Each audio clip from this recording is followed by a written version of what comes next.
going on, yo? Couldn't get my damn mic to work. I had to reset it. But it's all good. It's working now. I see it going up on the OBS. Looking great. Anyway, what's up? Happy Monday. It's your boy, Z-Rex. It's No Noise. We're live today. It's April 12th, 2021. It's a beautiful day down here in Austin, Texas. Sorry I missed y'all this weekend. I was super busy at a conference all weekend. That was super fun. Had a blast. But that's okay. Nothing too crazy happened over the weekends. Let me see. I'm just checking some stuff over here. Authorize. What does that mean?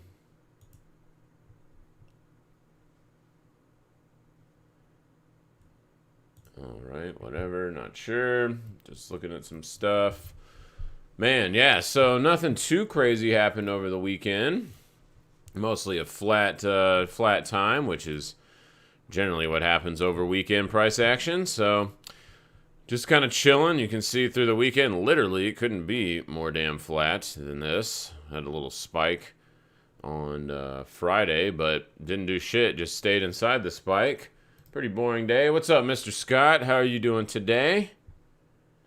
Well, let's start getting into some price action because I'm real curious. I haven't really seen that many charts for the last 2 days. I feel like I'm having withdrawals. So let's get my fix and your fix going.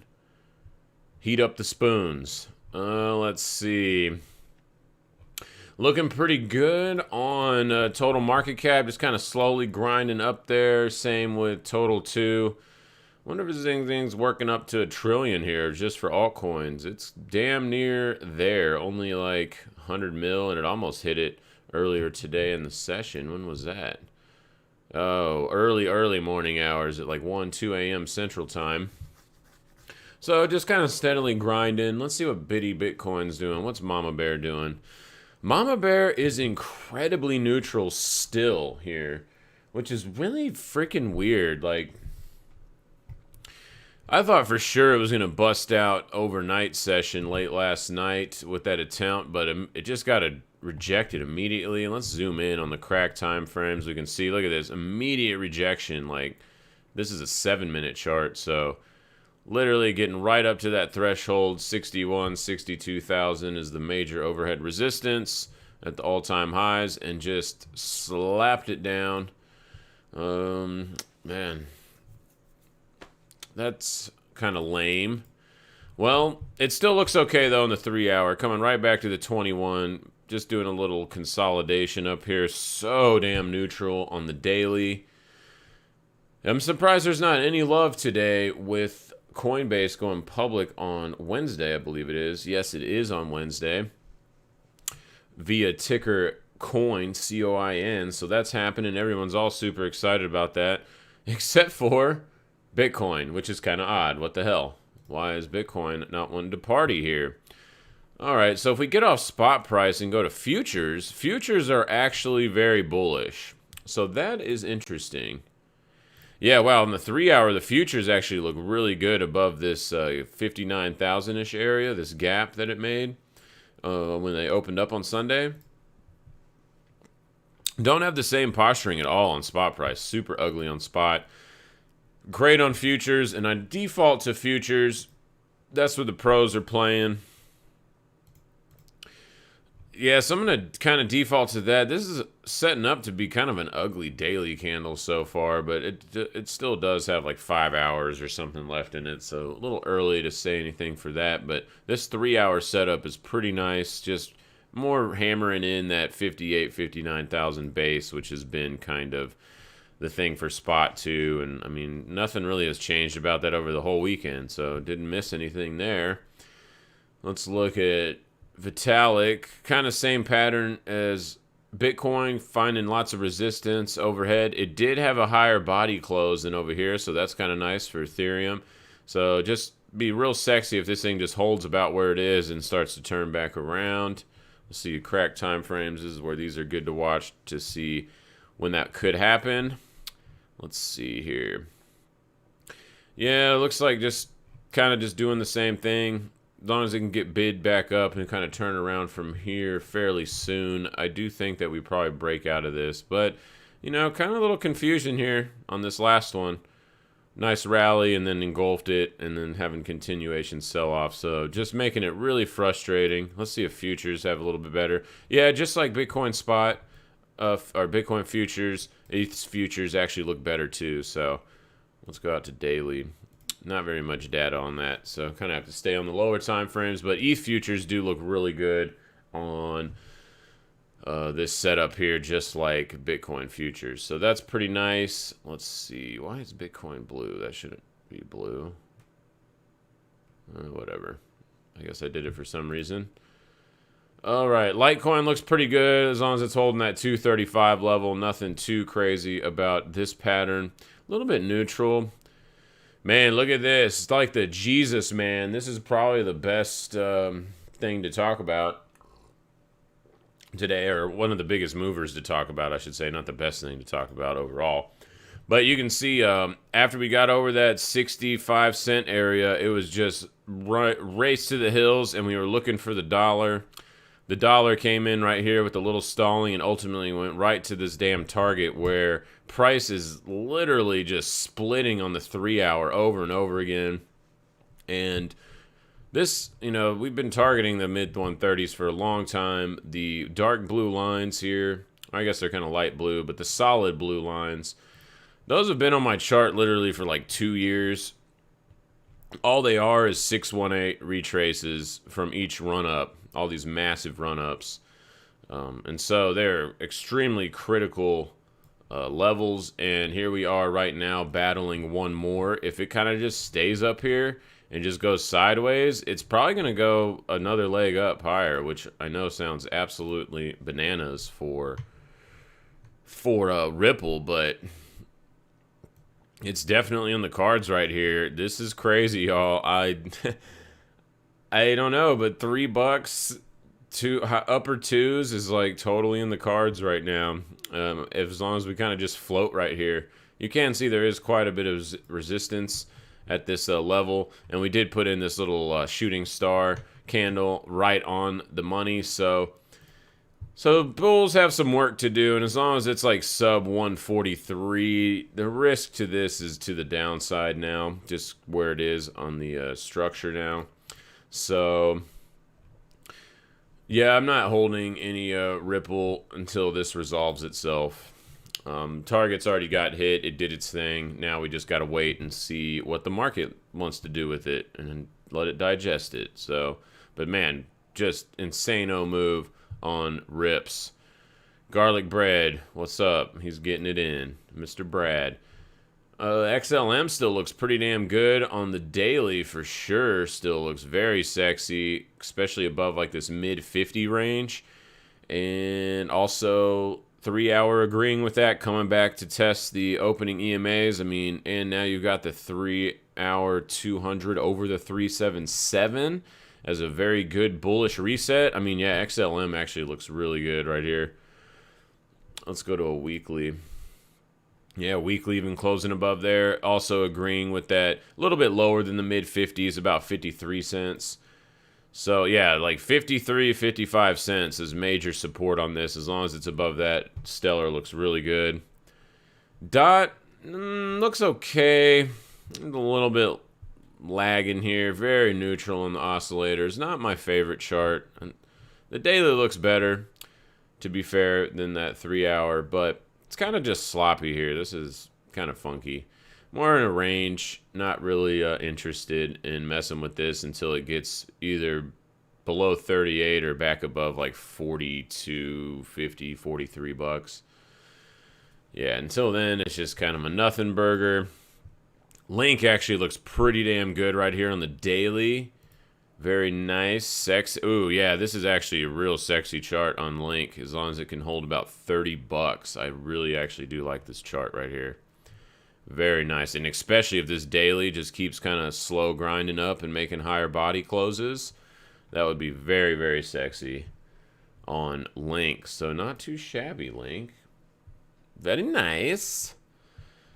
ADA, Charles finally doing a little bit of rally action in the last 2 days, coming back up to the top end of the range.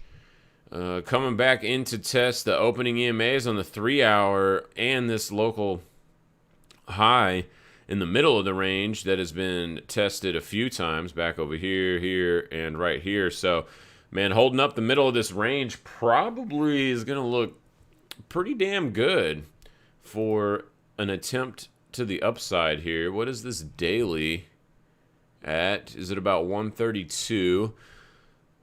That's exactly what we stalled at. How funny. So that seems to be 130. We'll just call it 133 on a 3-hour body close. Probably gets us to break this overhead resistance.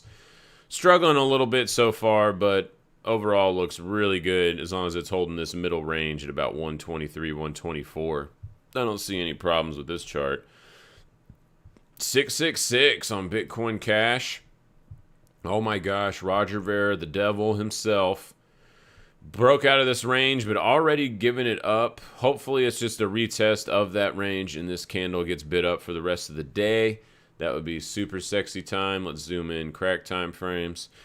Yeah, that's kind of building up a little bit on the crack time frames. We'll see if we get follow through. Daily still looks really good with ultimate resistance over 725. So none of this has really changed that much since the last videos.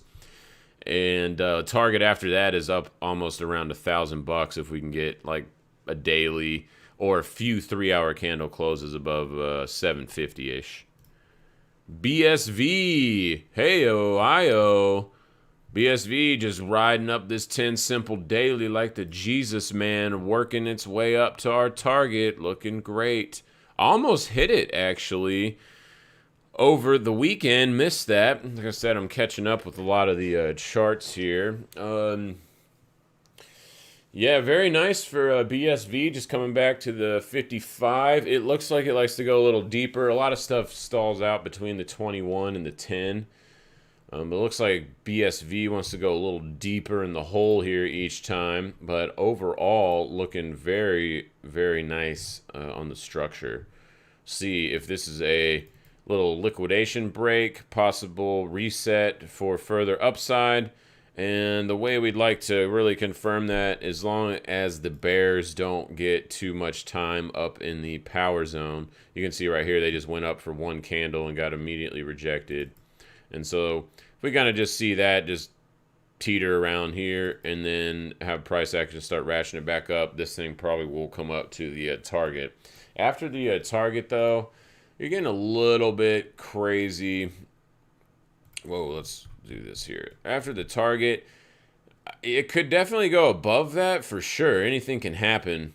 But I would look for some major resistance there. And if it does start closing some candles, though, above that thing, above like 320-ish, you know, probably even 1 3-hour does it. I mean, I would be looking for this thing to hit the middle of this channel, which is like 420. And I mean, if this thing wants to get real crazy and bullish, I mean, the upper end of this channel is your target. And that shit's all the way at like freaking $800. I know, that's crazy as hell. I'm not super confident that that's going to happen, but we are getting into the latter stages of this macro cycle. That's for sure. A very good friend and mutual friend of ours, actually, Scott, I read this last night, and I was pretty not surprised, but it made me grin for sure.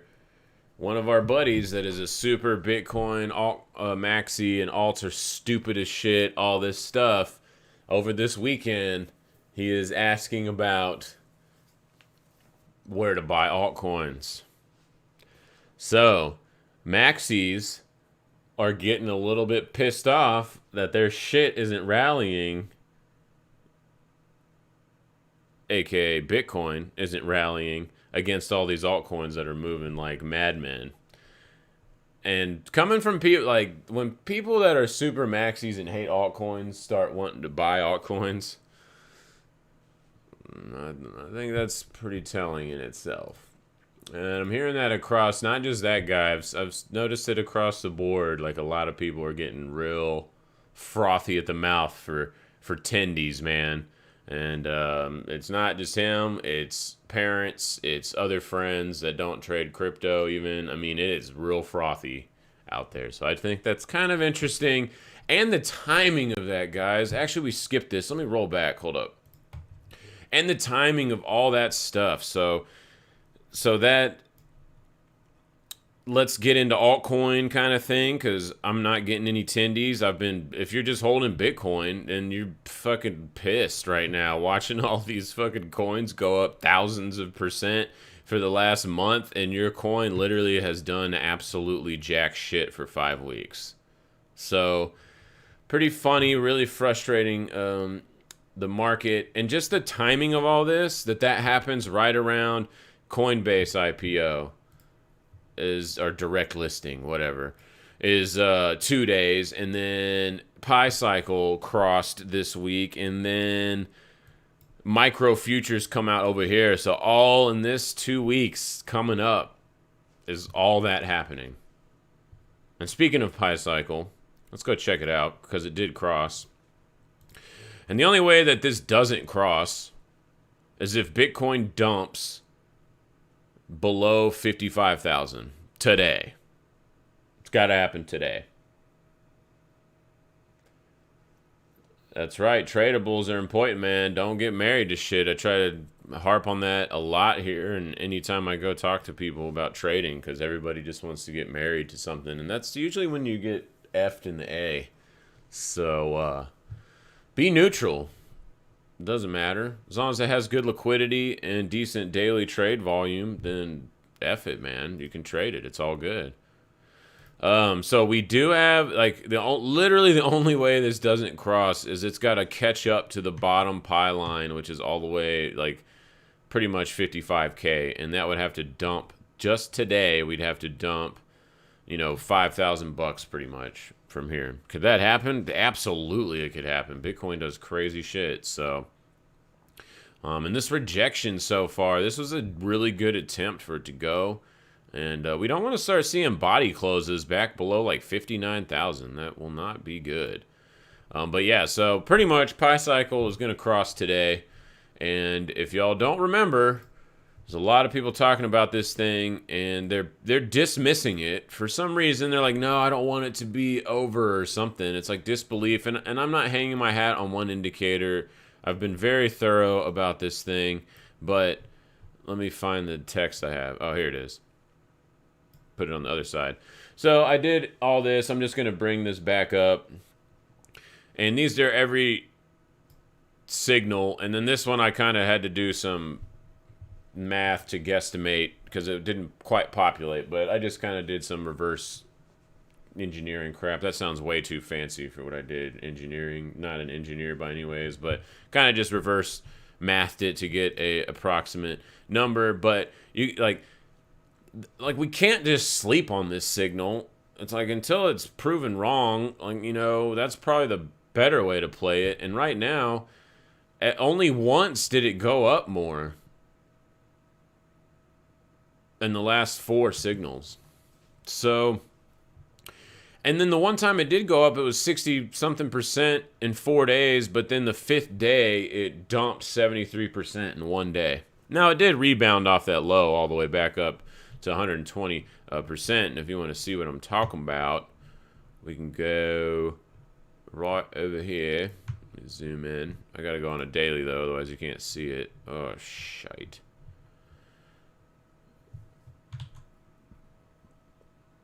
Come on, TradingView, you can do it.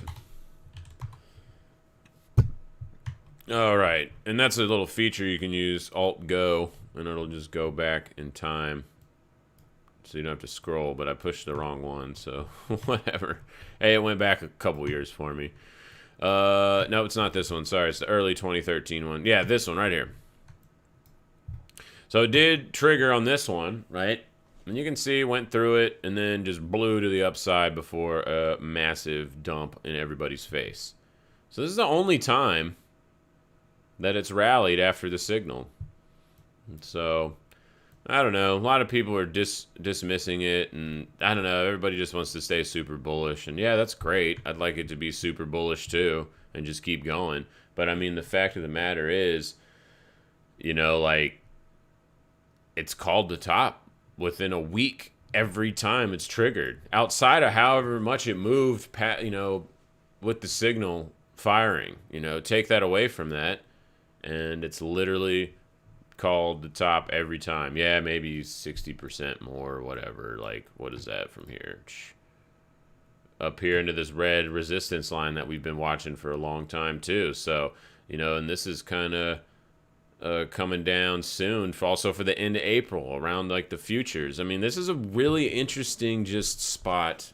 I've digressed and probably ranted on this a little too much, but this is just a really, really interesting timing thing when everything's aligning within like a week or two of each other. That's powerful to me, and I'm not going to just ignore that. So, and then another one of my friends is into moon cycle stuff and all that kind of things. And that's also in this last 2 weeks of April. So, I mean, pretty nuts. Pretty damn nuts to me. So, I'm going to be very cautious here. I'm definitely de-risking this week. I'm going to start de-risking today. You know, I don't care what you do. Go all in 100x. It doesn't matter to me. It's not my money. But I'm going to start de-risking today. Because I just don't want to be fully committed, like I pretty much am right now, on such a potential super volatile week. Yeah, I'm not going to go 100% to cash, but I'm definitely going to reduce a lot of my exposure. Smoking in that hopium, Dan. That's right, man. That fresh hopium. That's that good stuff. You get that kind of burgundy colored stuff. That's the best one. All right.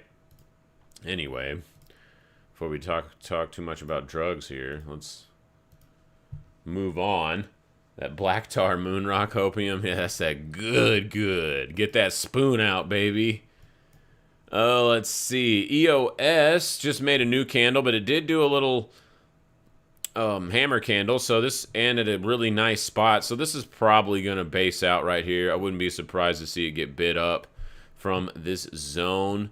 Yep. Yeah, it looks pretty good on this. Just kind of grinding up to the target around 750. What would break this structure? It really has got to go back below like 575 to start getting a little bit concerning. And then even then, you've got major support at the horizontal and the ever-increasing EMAs on the long term, the 200 and 377. So, a little bit bullish leaning on this guy. Look at Monero almost hitting our target. Very beautiful on Monero. Getting a little bit of heavy sell-off pressure here, though, today. Kind of looks like everything's getting a little pressure. Markets are mostly flat, so that is interesting. It is interesting. Still looks really good on the 3-hour, though. And apparently, I talked to some guy at the conference I went to. It was about... Yeah, we'll check out dominance in a second. Yeah, when I went to this conference over the weekend, part of it was a cryptocurrency conference, and I was talking to these dudes that are way smarter than me. I don't know how to code or do any of that kind of stuff.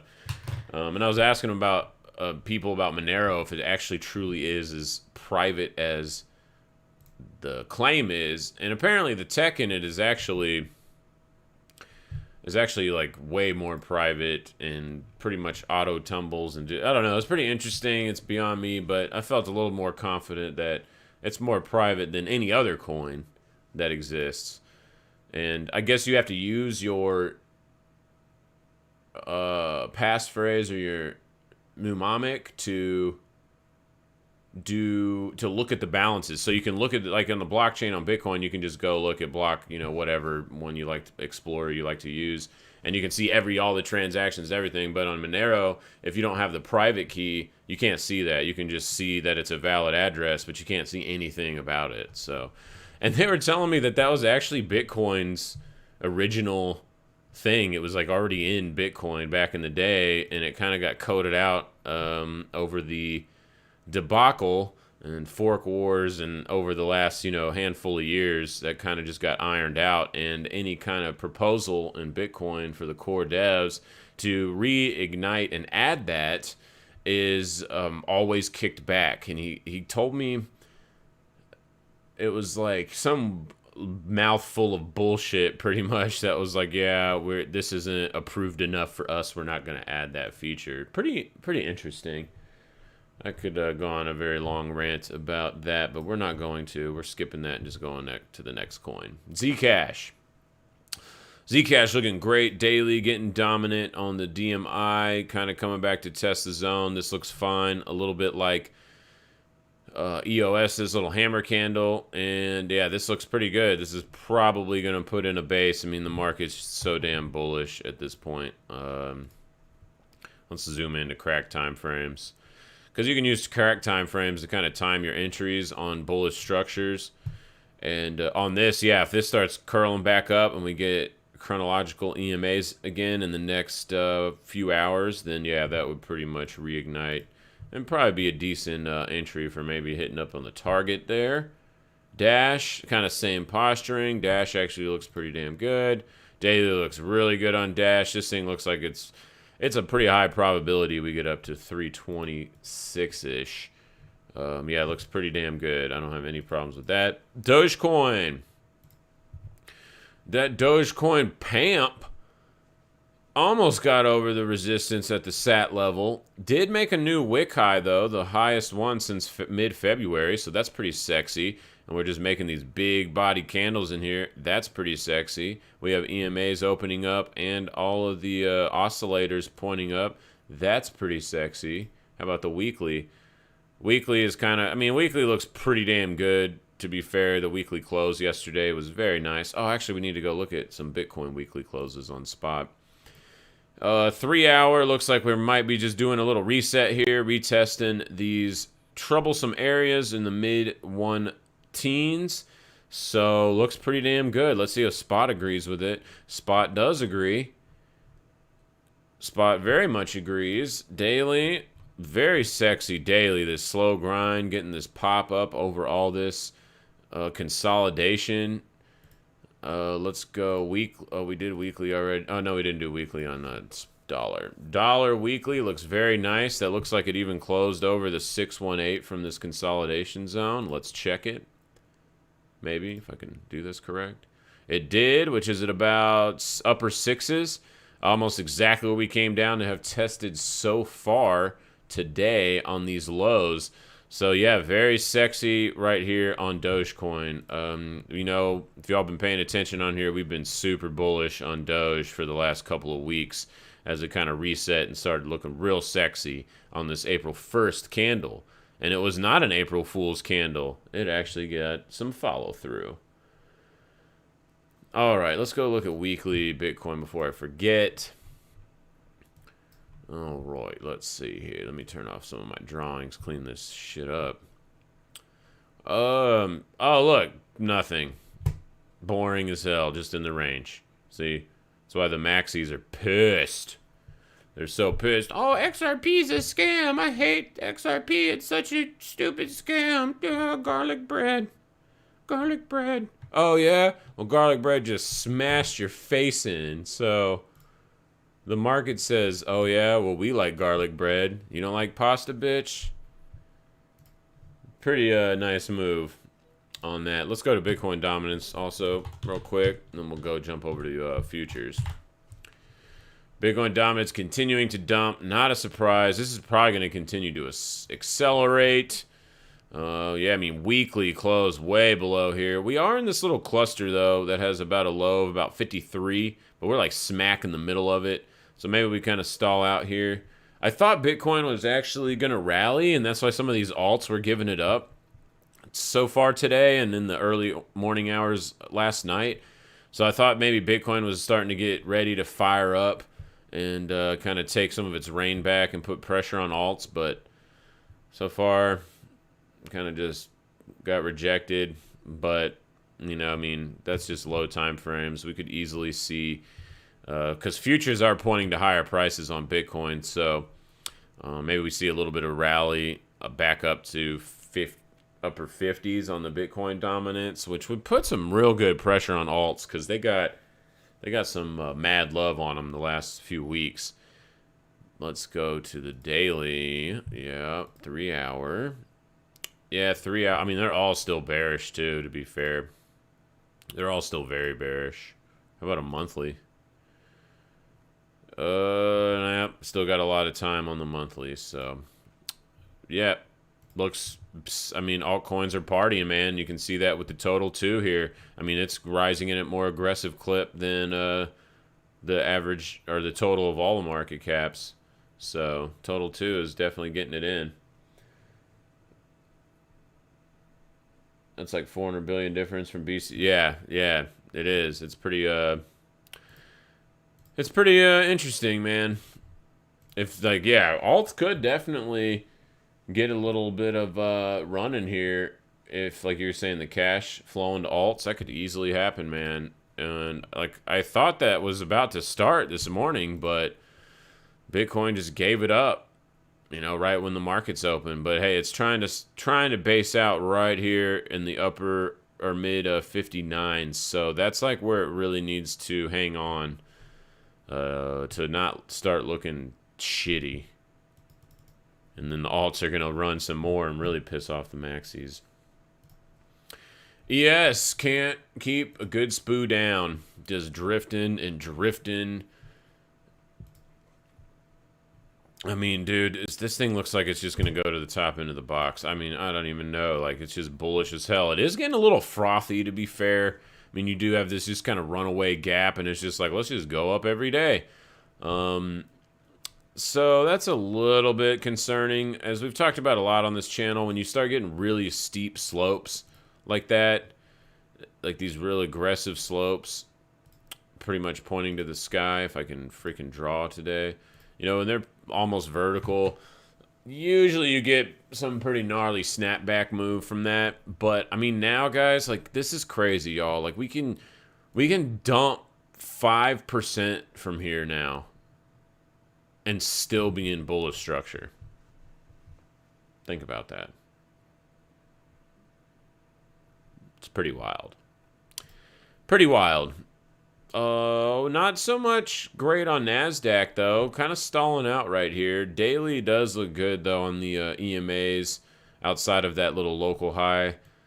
Double top kind of formation and very neutral in the 3 hours. So that's kind of a weird pattern. You'd think that these guys would be pumping some more, but they are not. I actually need to open up my broker real quick.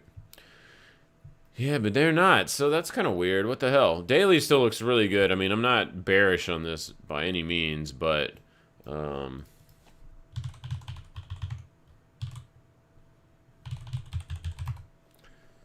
right. Oh my gosh, yes. All this damn 2, triple, quadrupled freaking factor crap. It's just like, Jesus. All right. So NASDAQ, kind of interesting place to stall. Let's go super crack time frames. Oh, snap. They're actually setting up for a pretty nice push to the upside right here. This is really good setup for continuation as long as it's holding about 13.7-ish. This actually does look pretty good on the crack time frames. And that bodes well with the daily. So the only time frame that's really not super bullish is the 3 hour. Even though it is bullish, but you just have the... I only say that because the DMI is in the neutral zone. But everything else is really good. So, yeah, man, if NASDAQ busts up over this wick at about, we'll just call it 14K, 15K pretty much becomes very, very likely. Let's see. Got slapped a little bit on some positions today.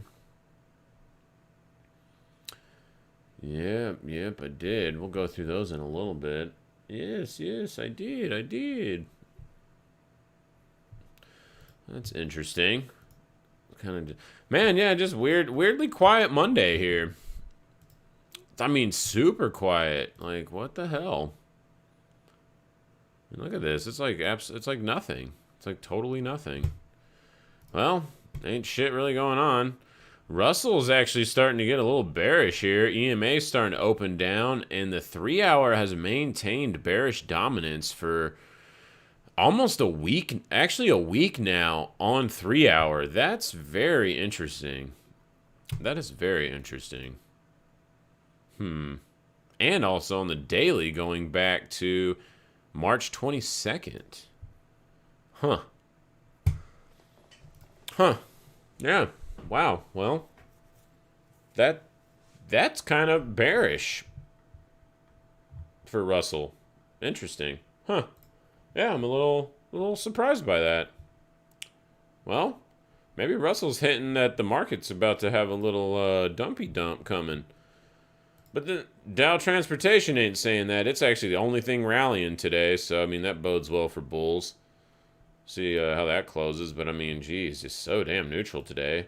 VIX kind of popping a little bit, but really nothing to care about. Oh, this one is a little bit more to care about. So we were talking about this all last week, how VVIX was just chilling right below 100. And then on Friday and Thursday, it actually came back up in the threshold while VIX was just posted up at 17. So this is furthering that there is something around the corner. A little sell-off possibly. That is interesting. With that and rut, well, at least I'm going to be de-risking this week. So there you go. Huh, wild. Dang, look at this. Played the ranges beautifully for a while, for about 2 weeks, and then now it's like, it's micro ranging. It's like $1. You had to like zoom in to see. Oh my gosh, just super compression on oil. Look at this, daily 21. The 10 simples in between it, daily 55 inside this box. Neutral as possible that you could be on oscillators. I mean, geez, there's a big move coming out of this. Let's look at a weekly. Yeah, weekly's even lost the bullish momentum. Bulls are trying to get it on the 3 hour, but man, total super squeeze on this guy. Let's see. Yeah, Bollinger Band's tightening up. I mean, this is pretty crazy for oil. I mean, big ass move though, to be fair. So maybe just markets accepting the new higher prices here and adjusting. But yeah, there's going to be a large move out of this range once it breaks. Oh yeah, that chocolate money. I'm glad you brought that up. We haven't looked at that in a while. We'll go look at that in a second. Bonds. What are bonds doing? Just struggling to grind up here. Very neutral on all the oscillators on the 3 hour. Daily's almost going to... I mean, it's bullish on the RSI, and it's trying to battle, but I mean, this is still neutral as hell on the daily. But it is still in a structure for putting in a base here, so... Not really concerned until, if we broke like 155.15 or so, then I'd be a little bit concerned about the overall structure. And a close below that, not a wick. Need to be a body close. But yeah, very interesting price action today. Just super, super dead. Actually, I'm going to go look at FinViz. Yeah, look, even, oh, excuse me. Look at the heat map. It's like not even bright. Tesla's like the brightest thing on it. Right here. And NVIDIA, wow, NVIDIA just kicked $600 stock. Jesus Christ. But yeah, so look, you can even see the flat shittiness of the day, like on across the entire board on all these sectors. Like most everything is just very neutral colored. You can kind of see down here the scale. But yeah, most everything is just less than 0.5%. Pretty wild Monday. I thought we'd be getting a little bit more excitement on Monday. Usually the day or the week after holidays is kind of slow, but this is continuing into the following week. Notes still trying to put in a little base, almost look just like bonds. Not much to really talk about there. What do we got here? Treasuries. Treasury's trying to bullish reset here, and they will get that if we hold this low at about 162.63 for the next 2-3 days. They will reset and start pointing back up, so that's interesting for rates. Kind of just keep an eye on that, but mostly it's just grinding in this little range box right now that has been in for the past few weeks. Dixie's struggling to get back up over the 200 MA and the 21 and has lost all its momentum on the daily. Bears are even trying to get a little bit of that momentum on the 3 hour, but as we've talked about a lot, when you do get the pressure down, but you got the long-term MAs right underneath it, And you got structure supporting it. This is not a good short here. It just needs to be more digesting, more. No, let's see. Yeah, this just kind of chilling. There's nothing really to do with this. If it holds, though, this 92-ish level, it probably will flip back around and maybe make a test for this 95, 94 target, which will probably line up well with the 377 over time as that happens. Euro kind of looking a little bit more bullish. Yeah, wow, Euro actually looks pretty bullish here. This chart looks a little bit better than the dollars. Like, relative to the dollar being bearish. I know I'm thinking of it flip, not like they're the same or whatever, but whatever, you get it. Yeah, I mean, this actually looks really good above 118.6 on Euro. Very interesting. Very interesting. Even DAX, dude. Look at this. DAX flat for a week straight now. Literally, what is this? What the hell is this? 0.5% range? What do you do with that? What do you even do with that? Nothing. You just watch it. Watch paint dry. Jesus. Well, and you're getting mad volatility flashes on the 3 hours. So there is something around the corner here. Wow, this is just really surprising price action today. Huh.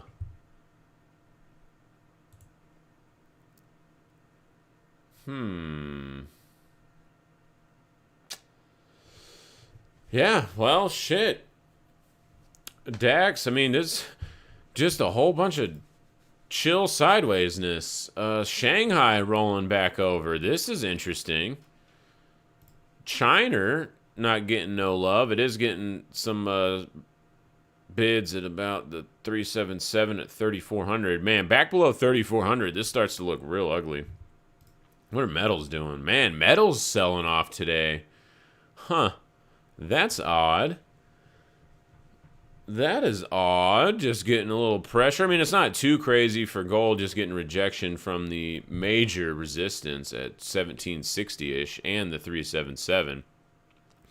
Here we are, though, at the 200. Is this a buy the dip in gold? I have gone to buy the dip mode in gold as long as we're holding above like these local lows. And what would be a 618 on this, guys? Let's go pull that real fast.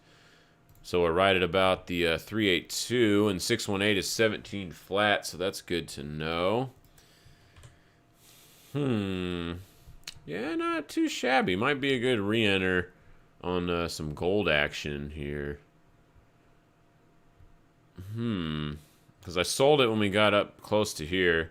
I even put some in the paper trading account too, which I've been trying to do more, but I do forget it sometimes.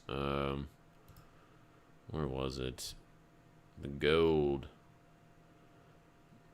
The gold. The market buy. I bought some at 1709 and then dumped it all at 1751. Yeah, when it just got up to this resistance and was getting kind of stalling out, going sideways. Man, what is the point of holding like gold stuff? What are you gonna hold out for another 0.4%? Man, silver getting mollywopped though. Holy crap, down over 2% today. Yeah, damn, silver. That's pretty rough. Pretty rough rejection here. Better not lose 24.50. I'm just gonna start looking real ugly on silver if it loses 24.50. I'm actually going to put me an alert there because I want to know if that happens. I also want to know if it gets back above, which I probably will since we do this show every day, but, you know, whatever. Platinum also getting mollywopped. Jesus. Right onto the 55 EMA, though. Is this an opportunity zone? Is it an opportunity zone? It very well could be. It very well could be. What's the risk down to here? About 2%. I have been looking for a possible re-entry on some platinum. Is this it? Maybe. Maybe. Let's look at crack time frames. And this is where I like to actually use crack time frames. And when they reset on the low time frames, it gives me a lower risk entry. It's kind of the only time I like to really use them. I mean, sometimes I might scalp during the day if I'm bored or something. I got a really good setup, but that's kind of rare nowadays. Yeah, if this can flip back up, which it has the start of right now so far, now we just need DMI to get back in the power zone, then maybe I might start nibbling on some platinum if I see that. All right, Hershey's. What is the smart money doing? Going sideways. It ain't really doing shit. Little doji, shooting star, and then this at the apex. What is this, a crypto? At the freaking mega apex after a fake breakdown, which it did get caught by the 55, so never really got any good momentum on that.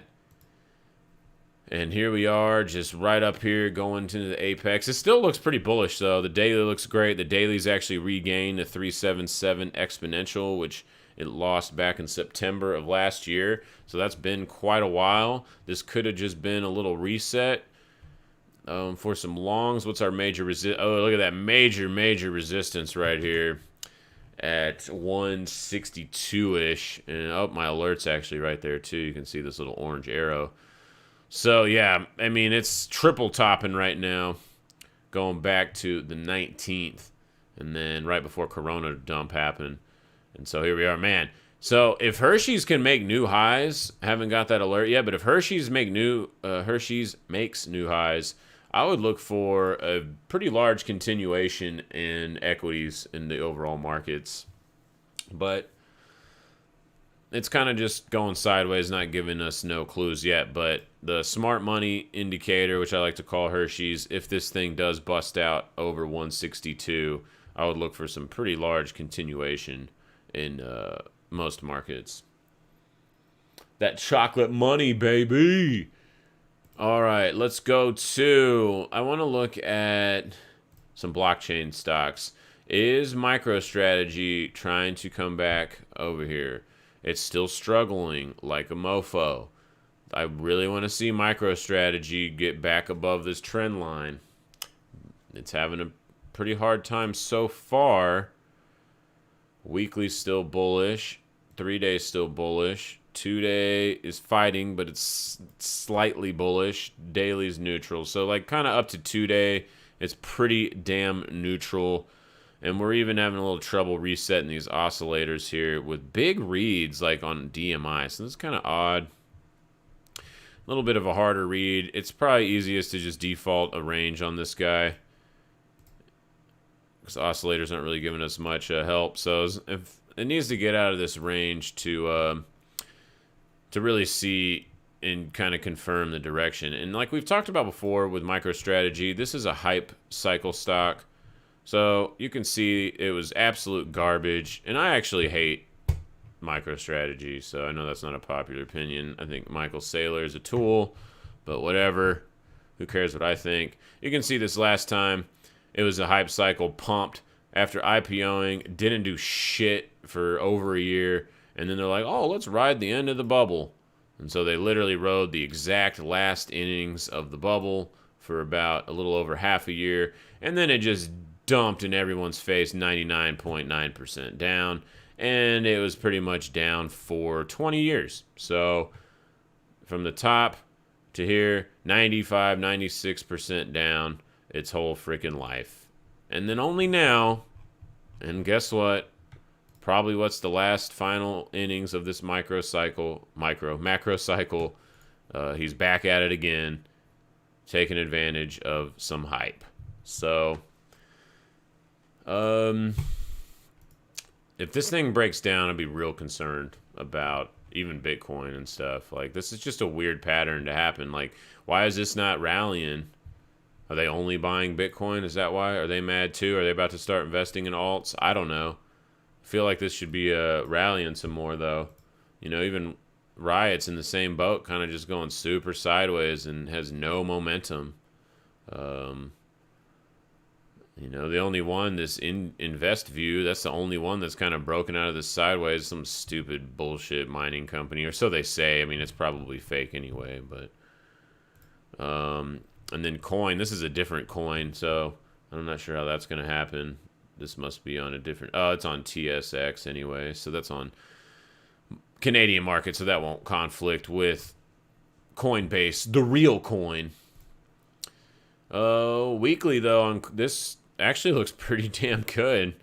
I don't really know what these guys do. Some financial conglomerate company, I don't remember, engages in digital currency investment and direct equity as a merchant bank. Okay, well, whatever. This actually doesn't look too bad, above 25 cents on the weekly, to be fair. Pretty interesting. But yeah, I'd like to see MicroStrategy get back above this range. And another thing that isn't breaking out of the range is everybody's favorite friend, Tesla. Now, is it about to right here? It definitely could be. You've got the RSI staying bullish for the last month in this consolidation zone, so that's pretty good. Oh, shit. Actually, look at this setup, guys. This is actually pretty sexy for Tesla.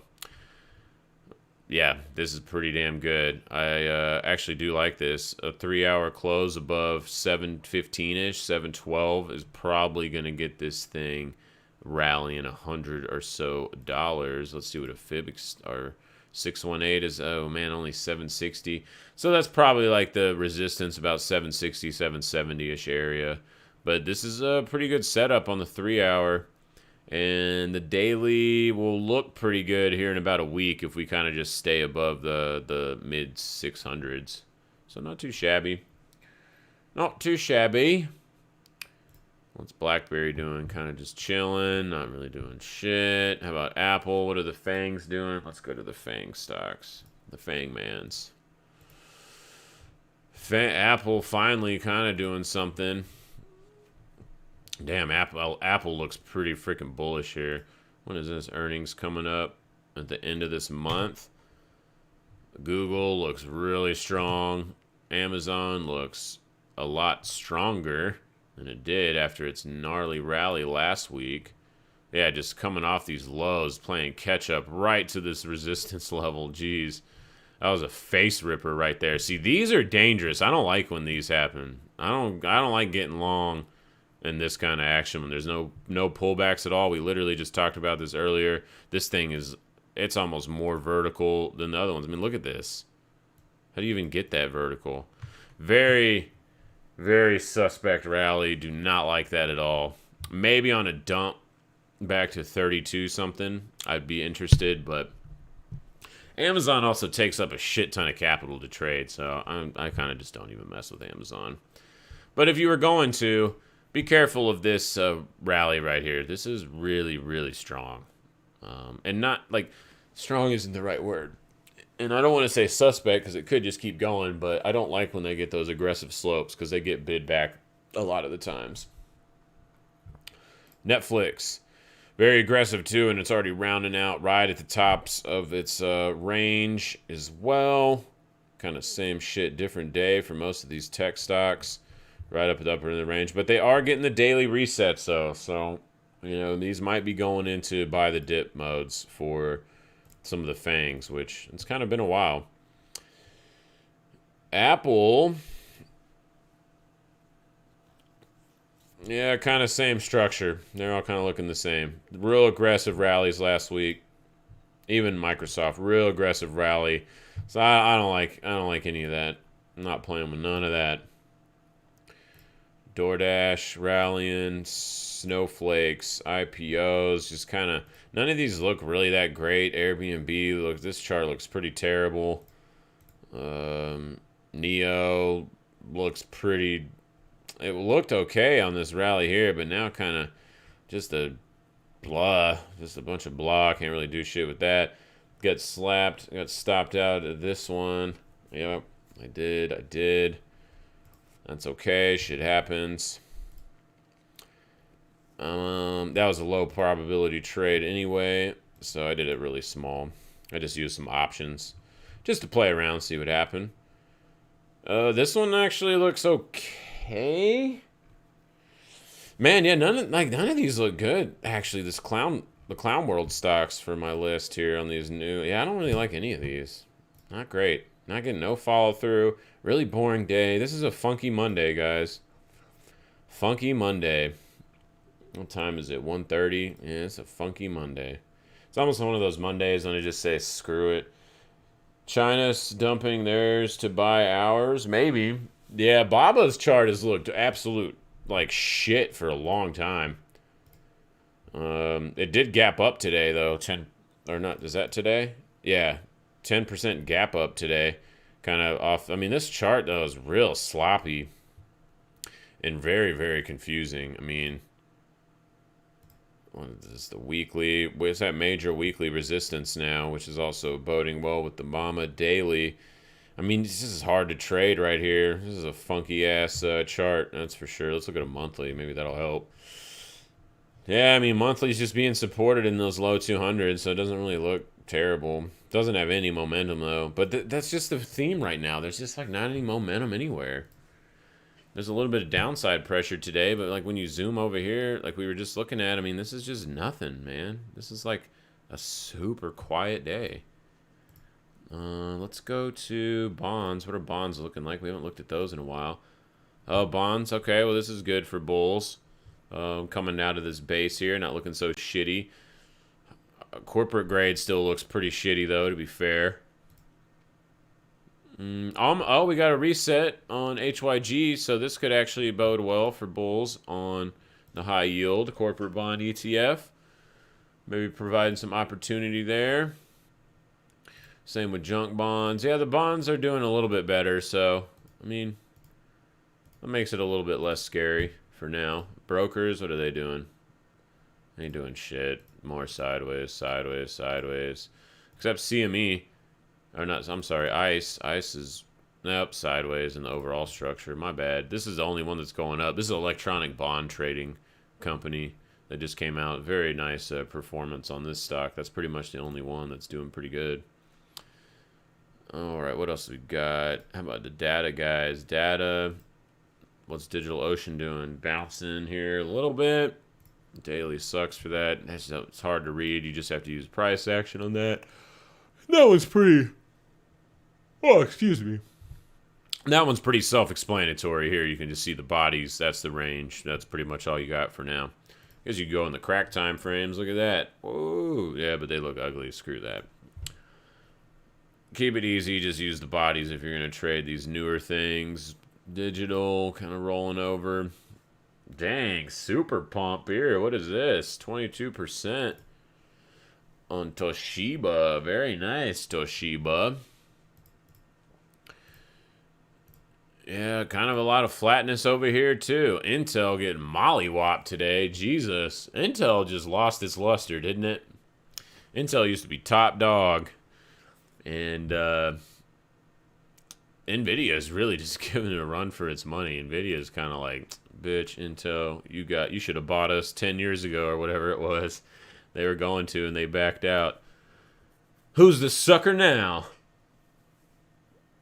Dining out, same thing, rolling over. I mean, not up. This one isn't. Cracker Barrel. I guess everyone loves going to their Cracker Barrel store, buying some stupid trinkets and getting some mediocre food. Hell yeah. Some bullshit. Sideways. Man, just most everything today. How about, come on, fuel cells? Oh, getting murdered. Oh, and Apple. Well, yeah, everybody's about to start making their own chips. And NVIDIA said today they're about to start making CPUs and specialized quantum computing hardware, they announced today. Intel's fudged. They got a lot of catching up to do. They better use this free money right now and go ahead and just try to buy Intel at some crazy buy NVIDIA at some insane valuation. Actually, let's go look at NVIDIA. Oh, yeah, market likes that news. Look at that shit. 6% about to break out to new highs. Mucho likes it. What's the market cap on NVIDIA now? Jesus, wow. Almost 400 billion? Holy crap, dude. That truly is amazing. Remember when it was the best crypto play all back in here when it was only... in the teens? Holy crap, dude. Oh, that's insane, man.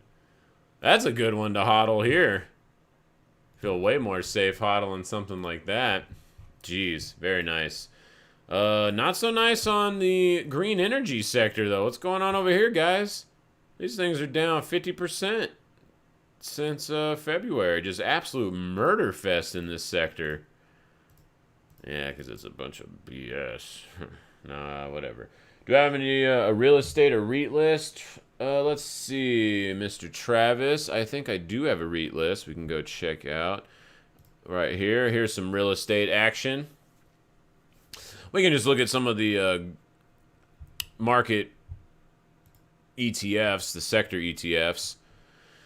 IYR is probably one of the biggest one, and then what is it? XLB, I think. Yeah, XLB. This one, the builders and materials. That's another good one. But IYR is a good one as well. Those are probably the two bigger, easy ones to look at. Yeah, these things look great.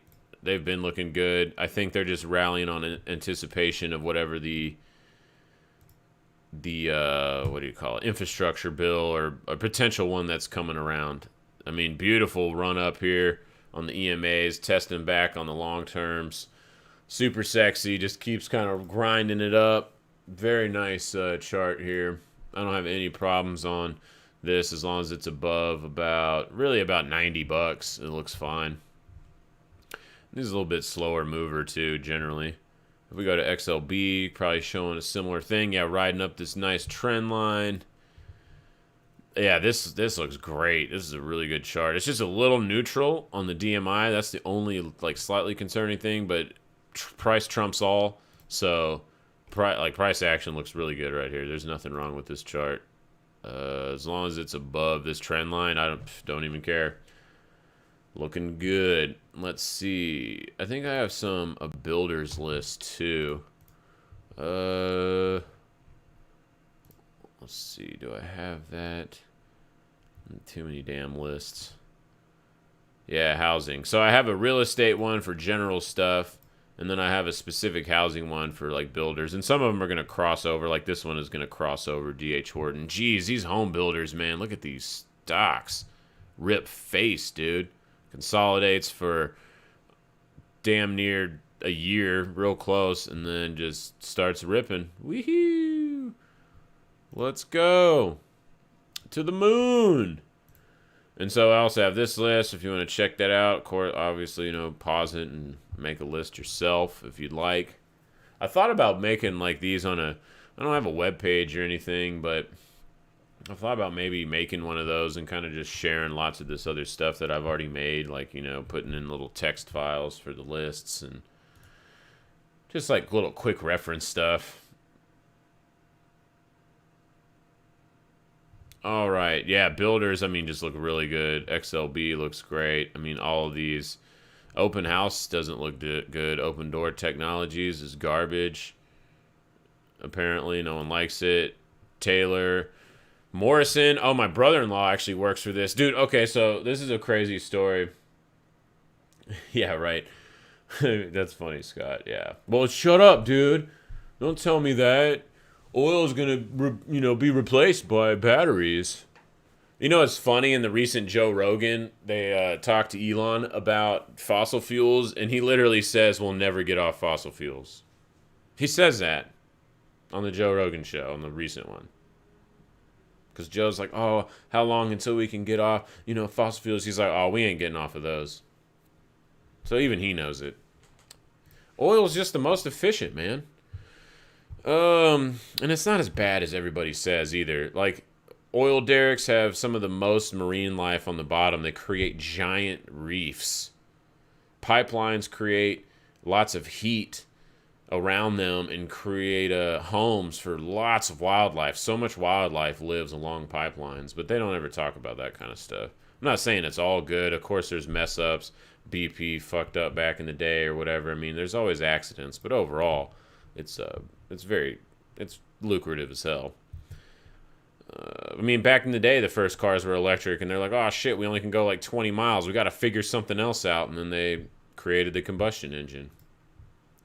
Anyway, that's enough for a little history lesson. Let's move on. Super neutral. But anyway, what I was going to say, my brother-in-law works for Taylor Morrison. The market's so crazy now. This is a custom home builder, so they don't build the house until they sell it. traditionally. But about a month ago, he said they had a meeting, and it takes about 9 months to build a house from the ground up on average for them.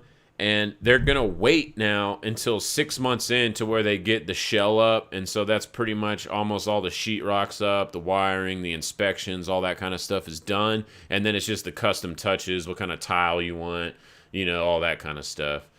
And he said usually they wouldn't start building until they got paid. But now they're going to build all the houses up to that 6 month point because they're losing so much money in the 6 month time that it takes to build, that they are having now to wait until they get to that point to lock in the new higher prices. That's how fast this market is moving. And it's freaking mind-blowing.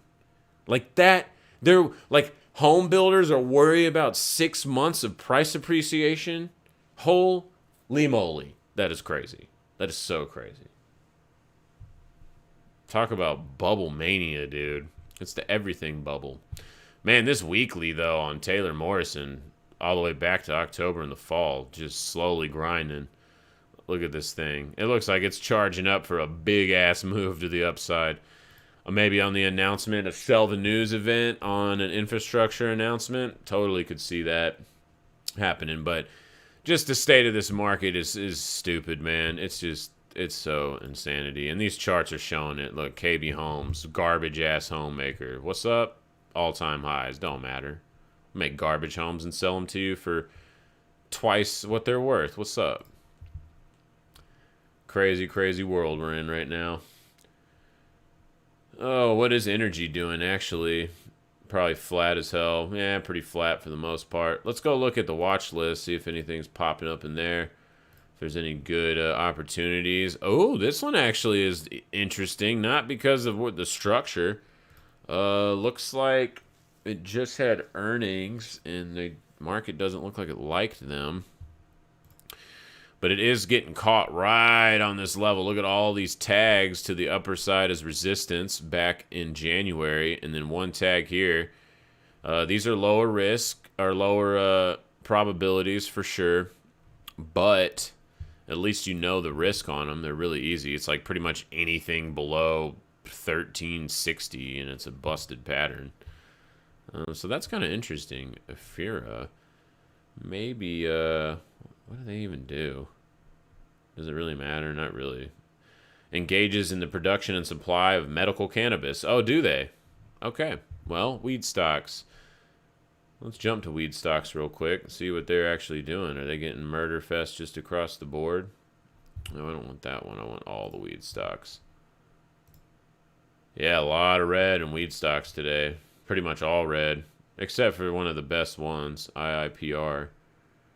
But yeah, very red across the board on there, so that makes sense. All right, let's go back to our watch list. So possible opportunity on that one. At least it's easy to define that risk. Oh, man, look at this. Discovery just still rolling over. It's at the lowest end of its range, though.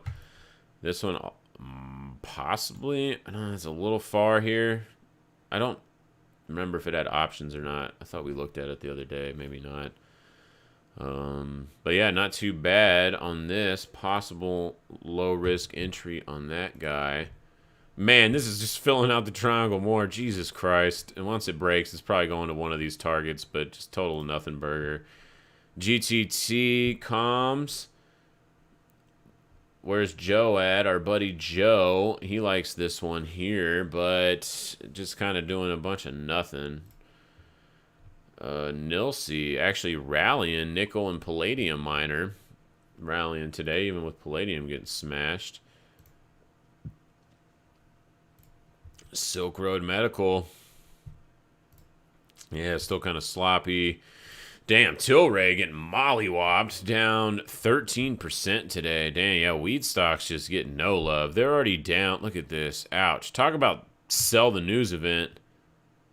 75% down, y'all, in the last 2 months. Ouch. Sell the news. Get all hyped up about Mexico and then dump in your face. Weed stocks are brutal, man. Same with all of them. Look at this. 70-ish%. I mean, brutal. XYL still rallying pretty hard. Nice, just grinding entry on this one. This has been a pretty good trade here. How about XLV? The healthcare sector still looking good. Look at this, y'all. Right, bouncing off that last week area. Just super sexy chart on XLV. I mean, this looks pretty much bullish as fuck. I mean, there's nothing bearish about this chart. Semiconductors kind of sideways today. CVSI, do we got a little better entry on this possibly? Yeah, it's a pass for me. Pass for me. Qubit, pretty sloppy, and 3 hour just got bearish. Yep, that's a pass for me. I know, maybe this one looks okay. Allied Healthcare, since it's like so low right now. Oh wait, hold on, wait, what? Okay, yeah. Oh, this is the one we already looked at though earlier. On the or did we not? I'm confused. Oh no, I'm sorry. AHPI, APHA, they're kind of similar. This one actually looks a little bit better, hanging out right on these lows. This is probably the best one in the current watch list here. A little sloppy. Yeah, wow, it's crack time frame. There's not much volume traded on this guy. Yeah, this one is probably the better one on the watch list, but I'm gonna wait until tomorrow and see what's up. Man, pharmaceutical way deep down in the abyss here. I mean, looking left, it doesn't look bad. You got all these kind of supports, but man, yeah, I'd like to wait for a little reset on at least the crack time frames and see if we can kind of start opening up the EMAs to the upside. So nothing really there. How about in the crypto watch list, Eve? Oh, Eve rallying hard today. Look at that, guys. Nice. Even the 3 hour, this is getting back bullish as hell. Eve, let's zoom out a little bit. Yeah, super consolidation, super tight, right in the middle of the range. Still kind of in a range, kind of no-go for me until it gets back above like 420. And then on the short side, like maybe like 340-ish, 350 probably even does it. But nothing really on here, doesn't look like. Adam. Actually, Adam looks kind of good right here on this retest of the EMAs. That's not too shabby. Yeah, Adam looks pretty nice here. About 10%-ish to the downside. It's probably one of the better ones. Loop Ring looked real good over the weekend, just consolidating on tops of all the EMAs and finally getting some follow-through. Pretty sexy on Loop Ring. And you've got the EMAs tiny, tiny. You can barely see it, but they are in the posturing we like to see. And especially if this daily closes above the mama, that would be pretty sexy. It'll be the first time in almost 2 months that that's happened. Super long consolidation. And so this actually looks really good above about 55 cents on Loop Ring. Not too shabby. Dang. All right, I'm going to jump back over here to the podcast list and kind of just scroll through, see what's going on. Nothing too crazy. Yeah, Bitcoin. What are you doing, Bitcoin? Let's go to crack time frames. See if we can reset here. We reset here over the next few hours. That would look pretty sexy. Maybe we can get a little push to actually get follow through, because right now it's pissing the maxis off right now. I don't know why that's funny to me, but it is. I just don't get the get married to one position crap. I can't ever subscribe to that. I'm a trader, dude. I don't care what it is. Is the setup good? Does the chart look good? Then I'm going to trade it. I don't care. As long as it has liquidity, it needs to have, you know, I need to be able to get out. I don't want to be trapped. If you ever traded a shitty penny stock or like a really thinly traded altcoin, you know what I'm talking about. You're like, oh, fill it. I can't get out of the damn trade. And then it looks like you have profit, and then you really don't by the time you get someone to buy it from you. Yeah, interesting. Futures are really kind of taking off here. Futures just look so much better than spot price. So much better. Man, Alright, let me look at some of my positions. What did, Pfizer's still rallying? That one had, like, the best damn chart ever on this daily. Oh, yeah, getting some follow-through. I mean, this is textbook super sexy right here, guys. We've been talking about this chart for the last week and a half. We nibbled, or I did nibble on some here and here on these days on the retest of the EMAs. Nice follow-through. I'm still holding that. This is a really good-looking chart. Let's see, very much like that. Some piggy coin. What the hell is piggy coin? Is that a thing? Jesus Christ. Piggy coin. Let's see. What's a big mover today? Uniswap. Damn, Uni. BMB. Graft. Not really big movers today. Look, I only went down about 20 coins, and it's pretty much down to like single-digit gains, and then quickly just diminishes after that. So, nothing really that crazy, man. Kind of sideways. A lot of outliers. I know there's not every coin is on this list, but yeah, Pfizer, super sexy on the Pfizer. I got stuck on piggy coin for a while, a long time ago. I don't even know. That's probably not going to be on here. Nah, hell no. Sounds like one of those great coins from back in the day. All right. Pfizer doing good.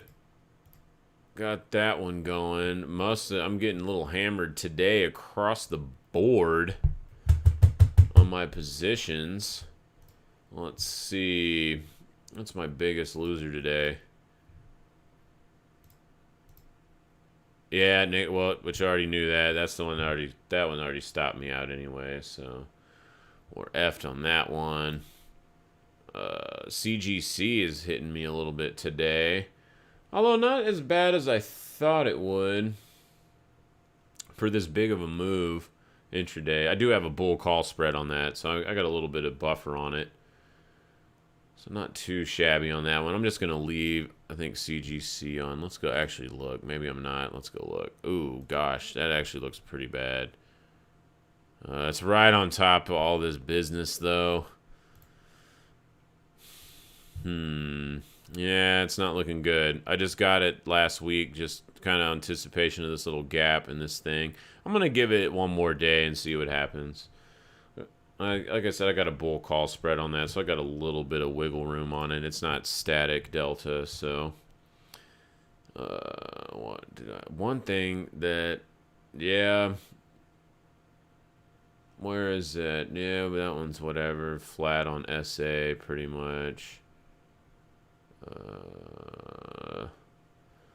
Let's go look at SA because that's one of my bigger positions. I want to make sure it looks okay still. Yeah, it still looks fine. Struggling a little bit, but as long as it's above 1670, I'm all good with that. So we can keep that. PPLT got smashed on. I think that one. Yeah, I'm up just slightly on that. I took off half up here, and then I let the other half ride. And it looks like we're right at the last of the Mohicans, right on the 55 exponentials. So I'm still going to let that half ride. I'm like barely into the money now on that. But right on this spot, that's okay. I'll take it 2 more days as long as it's kind of holding the 200 MA on the 3 hour. Not too crazy. Because if we go look at Platinum too, I mean, the weekly chart on Platinum is just super sexy right here, especially just anything above like 1100. It just looks really good on the Platinum. So jump back over to here, see if I need to do anything else. What was my biggest loser today?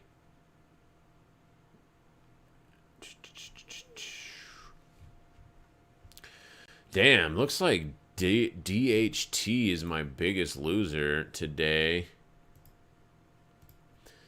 Yeah, getting kind of slapped. What was my thesis on this? I'm not actually sure.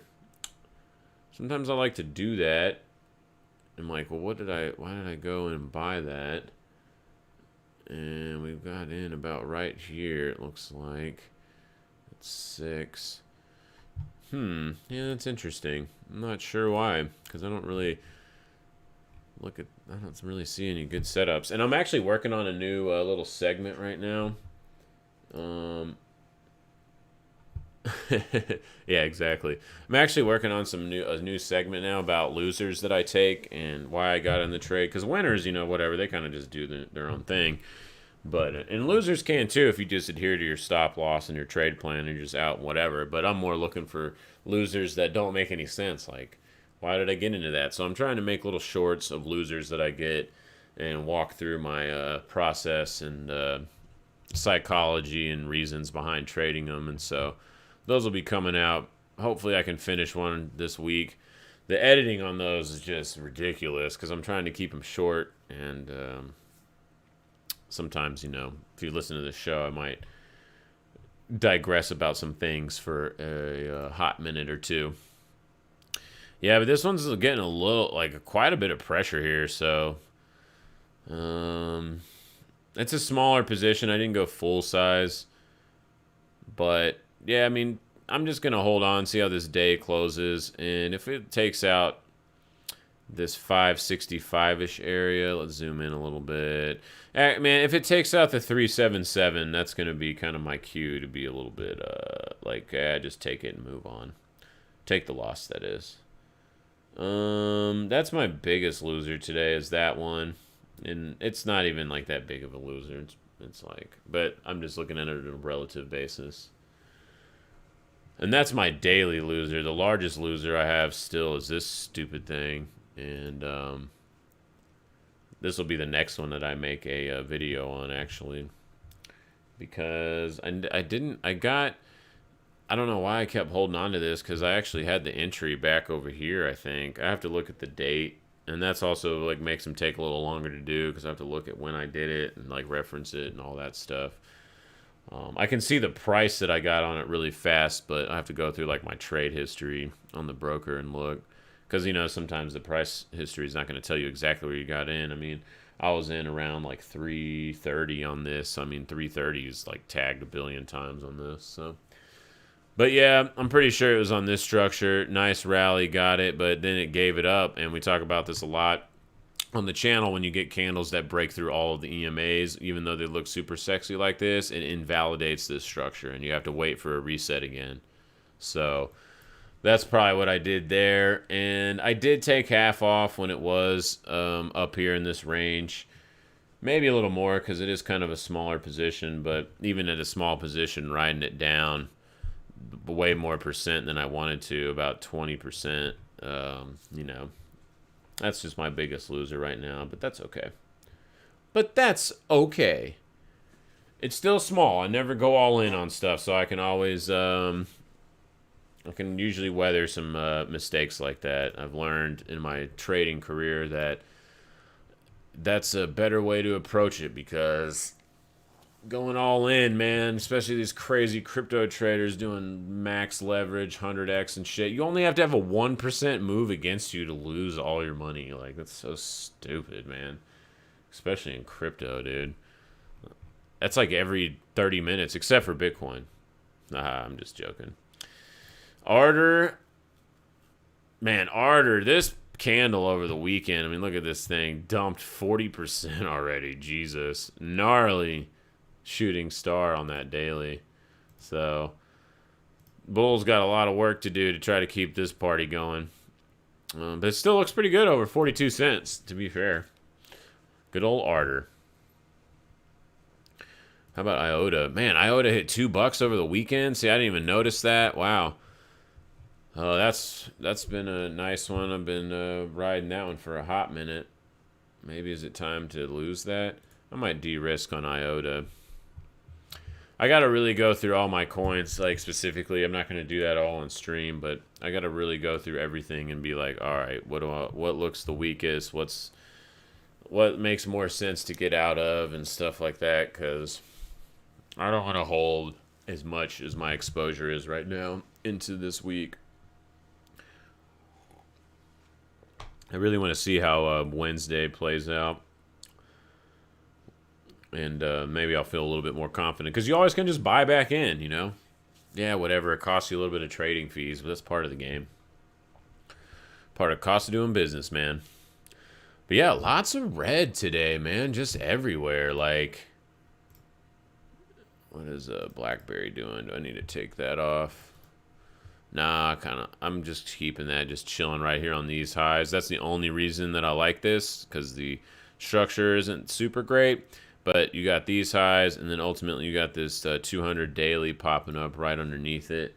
And there's a lot of battling on the 3-hour inside the power zone. So whoever's going to take the reins on this is going to get a pretty aggressive move out of this structure.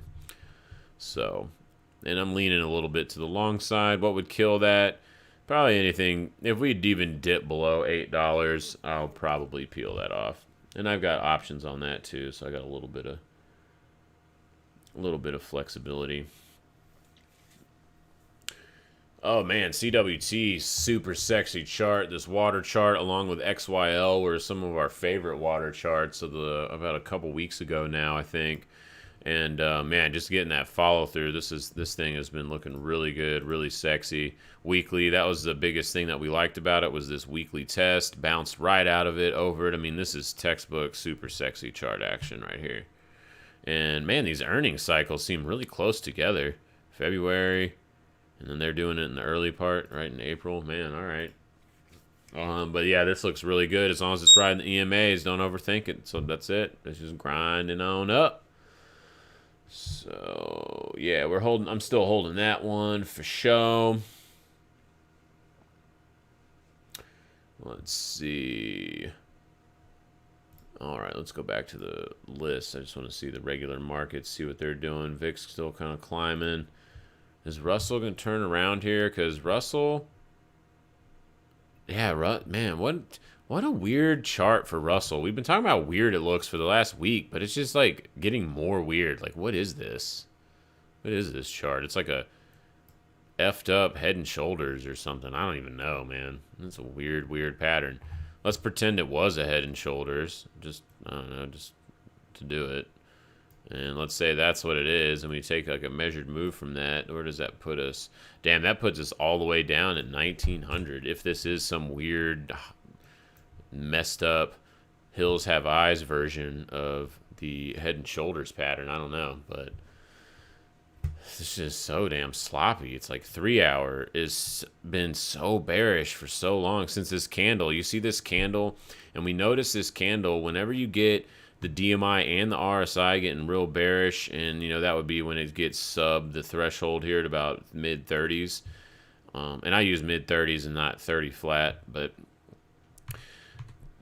like the default is 30 and 70, and I do 65 and like 35-ish. But anyway, when it gets below both of those, that's like super bearish at the same time, which does not happen often. And you can see Russell's been having a hard time just getting back over the top part of this body. I mean, it's tried 1, 2, 3, 4, 5 times now and rolling over. Like Russell does not look very good. You know, like it's just so confusing, man. Just I don't know. Whatever. I don't know. Dogecoin resetting. Let's do it, Doge. Come on. I have faith in you. Let's go to the moon.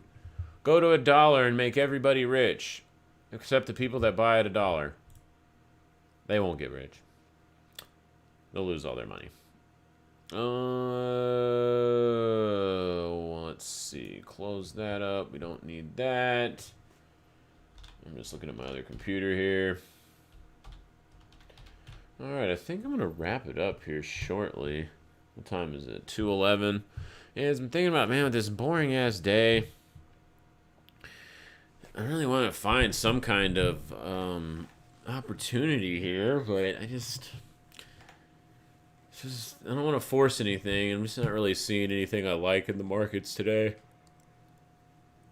It's just way too sideways and way too boring, and none of these moves are really that great. I mean, NVIDIA already had a great move, but I mean, look, every other semiconductor looks like dog shit. Insurance. Oh, insurance, is that the safe haven today? Is insurance companies? Where are my stupid insurance companies? There they are.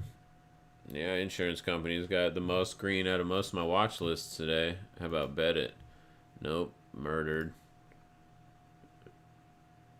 How about finance? Flat as hell. Jesus Christ. Let's go to the sector list. Maybe we can see something through there. Metals getting messed up. What is this? The exploration one? Yeah, and production getting hit. Metals. Tech. Yeah, it's pretty much flat. I mean, metals and exploration getting hit the most. But just real freaking boring day. Bleh.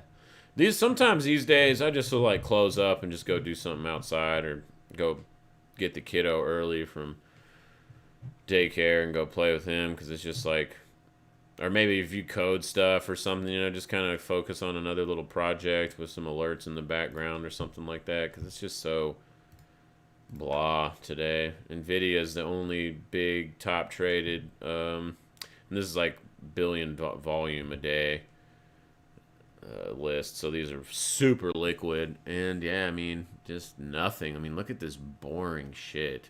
Yeah, Intel, AMD got smashed. And that's just because people were taking money out of there chasing the Nvidia news. I mean, you can see it's almost directly correlated to that percent. About 5%, 6%. So, same shit there. What's Disney doing? I haven't looked at Disney in a long time. Oh, cool. Nothing. Boring. Well, lame. Alright, guys. If y'all want me to look at any tickers, please throw those in the troll box now. Before I sign off here, I will not be making it to the close today. So, yeah, if you want me to look at anything, do put it in the next few minutes, and I'll check that out. And I'm just going to kind of bounce around here a little bit and just kind of see if maybe there's something. I think I've gone through almost most of the list here. Hotels. Whoa, hotels. What is this? Hotels are rallying. What is this crap? Target Hospitality is killing it right now. Cruise lines trying to. Cruise lines might be going into a reset here. Needs a little bit more time, but Playa. You got that Playa Hotels? It's not even a joke. I'm not even joking. That's literally what it says. Playa Hotels and Resorts. Man, I only stay in those Playa Hotels, dog. Yeah, blah, blah. Stay, they got bought out. Vail, sloppy, need some more time. Marriott's okay. Kind of in this, like, fugly flag here. A lot of resistance, though. Previous all-time highs. Is that previous all-time highs? Yeah. Yeah, it is, about 155, so... Yeah, just boring. Just no motivation on that crap, man. PLL, thanks for a good show despite the boring markets. You're welcome, man. Let's go look at that and I'll jump to the next question. PLL. Lithium, this looks okay. You got a little bit of roundedness. That's probably the worst part about it, but daily is still pretty dominant on the bulls. Weekly looks okay. You have this giant gap on the weekly. What the hell is that from? Is that on a daily too? Yeah, wow. Damn, 150% gap. That's kind of crazy. Is that for earnings based? No, that was like pre-earnings. Oh, look at that. Insider information. Somebody knew about that. Anyway, who cares about that? 3 hours. The 3 hour looks pretty good. You got this support here on the 200. So as long as it's kind of holding that upper 50 range, I don't have any super issue with it. See if these oscillators can reset and open up to the upside here this week. That would be real sexy. But yeah, nothing too crazy. Again, maybe $62 if you want to be a little bit more conservative, but I would kind of ride. If I was holding this, I would hold on to it as long as it's maintaining the 200 MA right here.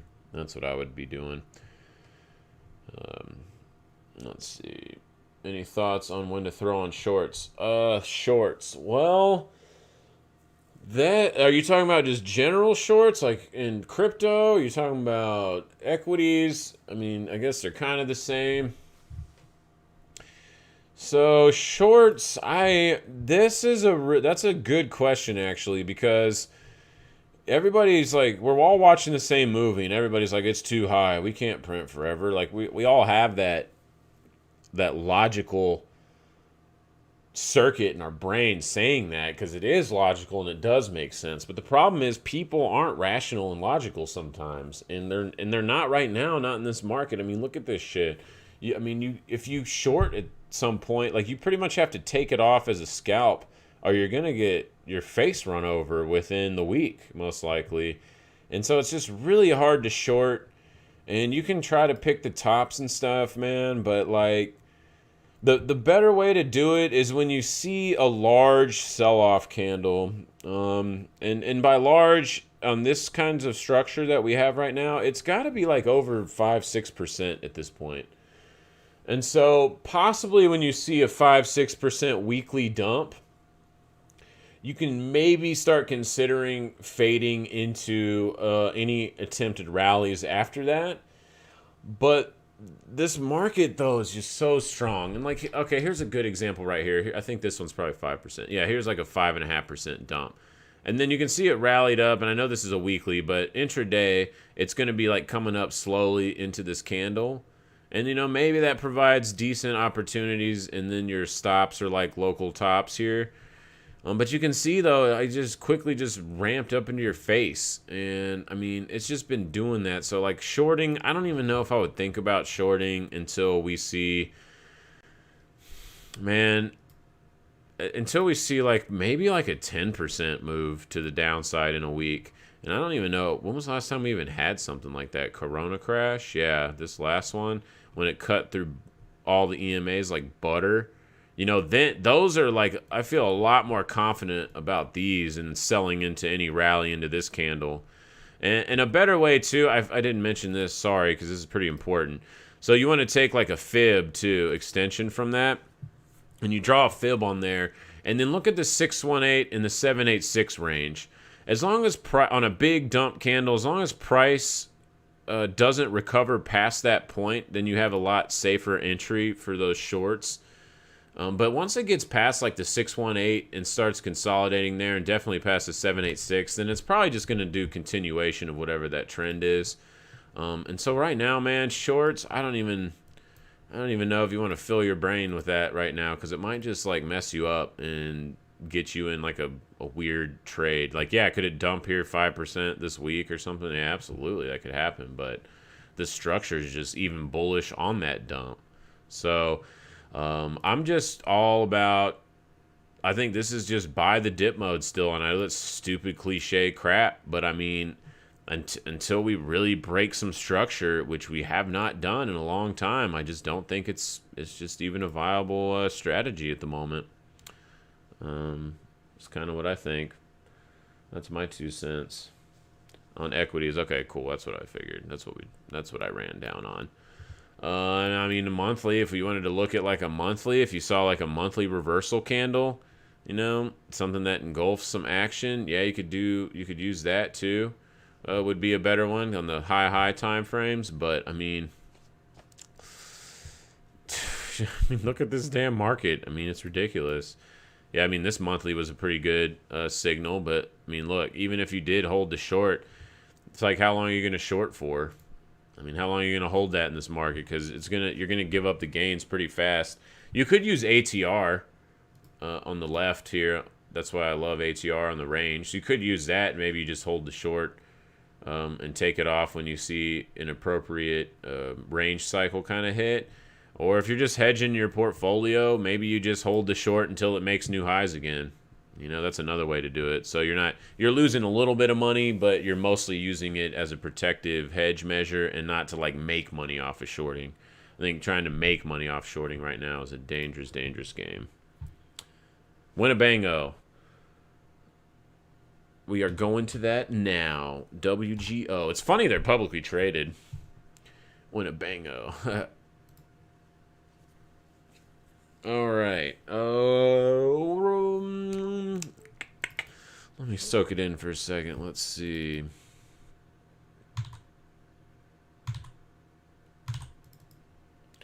What the hell? Why did not draw my dang on now? What the hell? There we go. Oh, whatever. Doesn't look terrible. I like it's getting bid off the 55 and the mama right here, so that's good for the 3 hour. Still pretty neutral though on, I'm sorry, on the daily. Still pretty neutral on the daily. Let's zoom in. Excuse me. 3 hour, I do like it is basing actually off the mom on the 3 hour too, and the 200 simple and these little clusters and all this business here. So it doesn't look terrible. Bulls and bears are battling in the power zone, so that's interesting. Weekly looks really good. I mean, the weekly looks awesome above $70. I mean, as long as it's above $70, there's not really anything wrong with this chart. Monthly looks fine. Yeah, and daily's agreeing too with that 70, like this little cluster right here. Looking left on the chart, this is pretty much like your major support area. As long as it's above that, it does look pretty bullish. It does look like it got rejected from a 618 from right here, though, for now. Yeah, right here, see, man, right on the money. So it isn't like a little consolidation spot. So that's like right now on this attempt, since we did get the one attempt to the 618, these attempts now need to for the bears really need to hold that 72 level. That's a real critical zone right here on this guy. Anything back below 72, I'd start to get a little bit nervous and probably look for like mid 60s, and then that's like the last line of defense. And then you'd really have to start seeing how structure is printing up in the price action, because it's not just the direct price. You kind of have to see how the candles are printed up. But yeah, not too bad, you know, depending on where your entry was. But if you've been kind of riding it already for a little bit, then yeah, it's not too terrible. It's not my favorite setup, but yeah, above 72-ish, it looks fine. You know, that's only about 10%-ish to the downside. How about crack time frames? Yeah, crack time frames are trying to reset here. Maybe if these can get reset and break back above $78, we start getting a little bit of a push. But yeah, it's kind of just really neutral mostly, with a slight bullish long-term bias above 72, but not my favorite chart. Let's see. All right. Man, just nothing. I'm like looking at my portfolio, and it's just like, I think it's been the same percent down the whole time I've been doing the stream. It's just like dead ass flat. Jeebus Christ. Oh, hey, Bitcoin's doing something. Let's zoom in over here. What you doing, bitty bits? Are you actually going to do something? Are you going to take back over the market and make the maxis proud? Because they are really sad right now, and they really want to get into altcoins now. I do like this candle, how it barely closed above here, though, and wicked. Did it wick actually above this high? It might not have. Let's go look. 1, 2, 2, 2, 2. Oh, my gosh. Just barely by $10. By $12 it did. So, hey, that's cool. So, yeah, maybe this is getting ready to pump. Man, but be careful with alts right here, though. To be fair, if Bitcoin does start regaining some dominance, which would very most likely happen at any move over 62,000, some of these alts are going to get monkey hammered as everybody starts chasing Mama Bear. It's like, oh, shit, I need those bit titties. Oh, I'm sorry, titties? Oh, those are cool, too, but bit tendies. Maybe I'll take some bit titties. That sounds fun. Oh, man, boring ass day. Is there even anything on this homepage? Any big movers? 40%. Yeah, I mean, yeah, not even that crazy of movers. Usually you see some super big ones, like a handful of them. But, yeah, today is just the most boring blah day ever.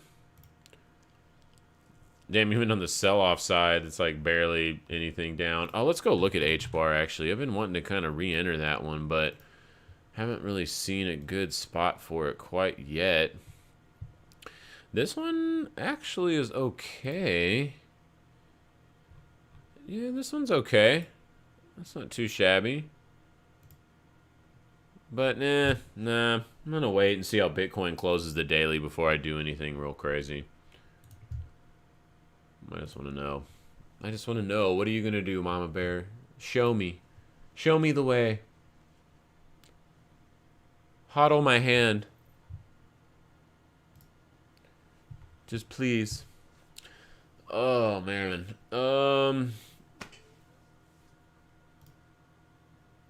Jeebus Christ. Just what the hell ever. Oh, snap. Look at Rut. Rut doing that bouncy McBouncin'. Nothing. Did I ever open? I don't even have my tick thing up today. Let's go see what my tick charts are saying.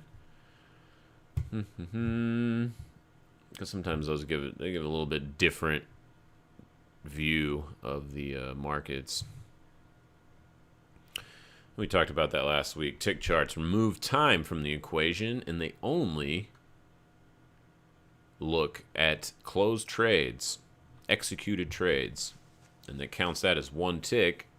And then however many you can pick, one tick chart bar, you can pick like 10,000 is usually the highest, or 15,000 ish, something like that on most platforms.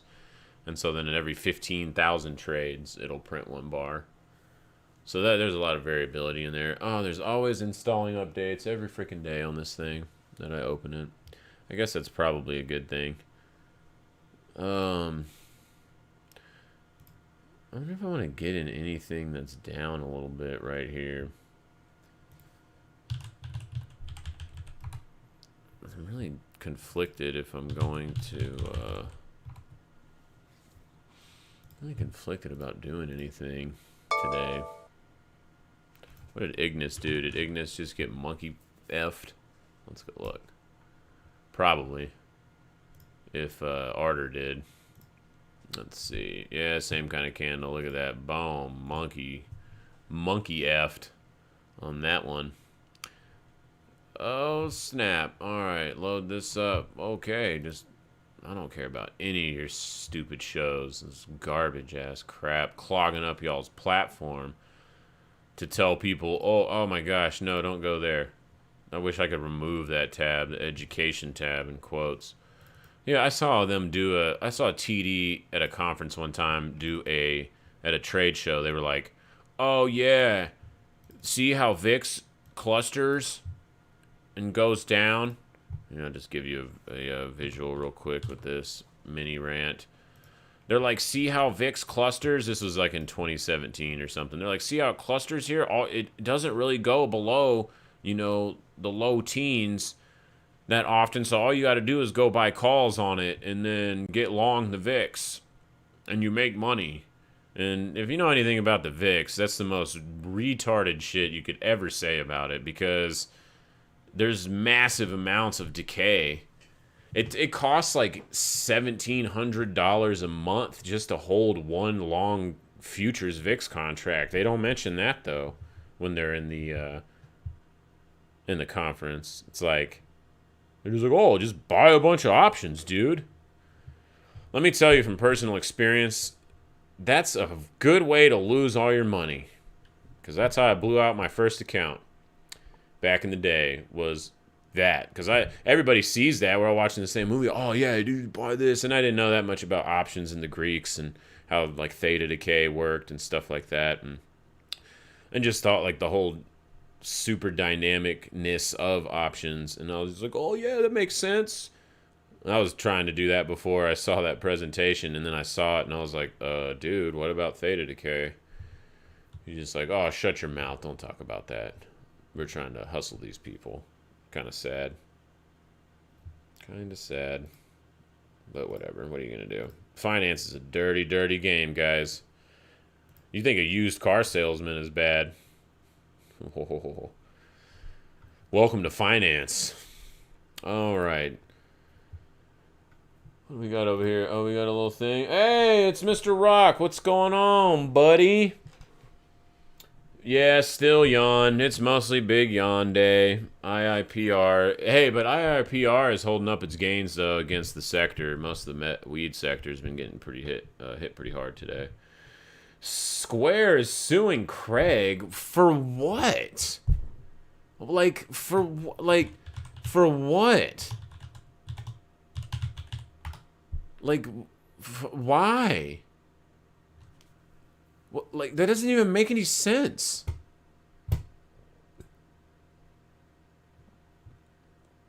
The Cryptocurrency Open Patent Alliance? What kind of bullshit is that? Who runs that, dude?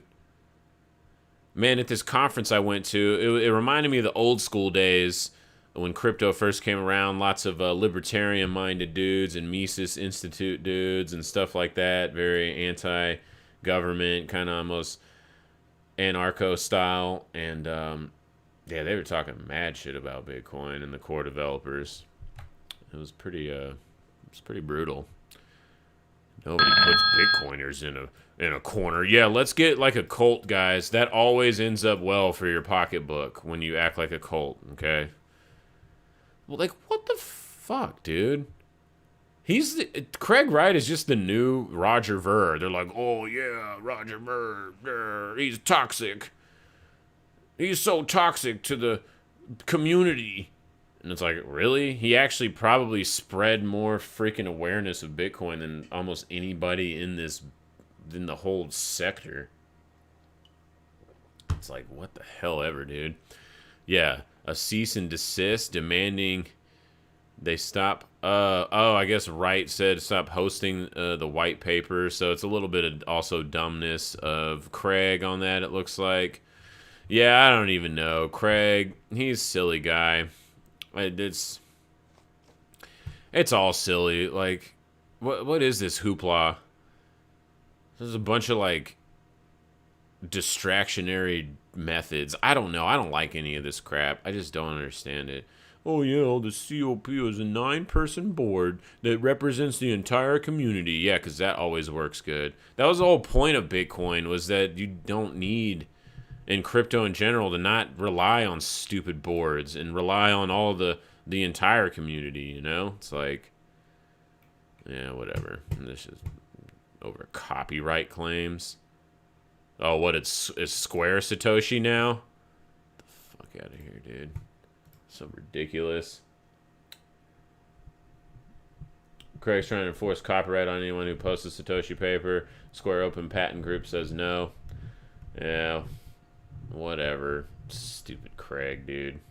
Stupid all of that. It's just like, maybe he is part of the team. I don't know. It's just some stupid mystery. I guess maybe it's an allure of Bitcoin. It's like, ooh, who created it? Y'all don't want to hear my opinion on that. On Bitcoin. Some people in here might already know it, but it's not a very popular one. That's for sure. All right, market kind of bouncing a little bit. My freaking portfolio actually moved after being pegged for pretty much since this morning. It's been pegged at the same damn percent down. It's like, cool, man. Thanks, bro. Bitcoin Gold, what is it doing? Just chilling. Yeah, I don't know. What are you doing, Rock, for your for this Coinbase week? Are you going to be completely exposed? Are you going to take some risk off the table, or what's kind of your game plan? I'm curious.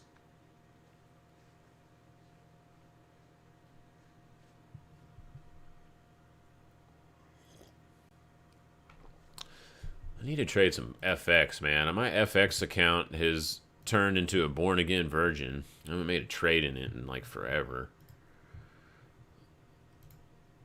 Let's see.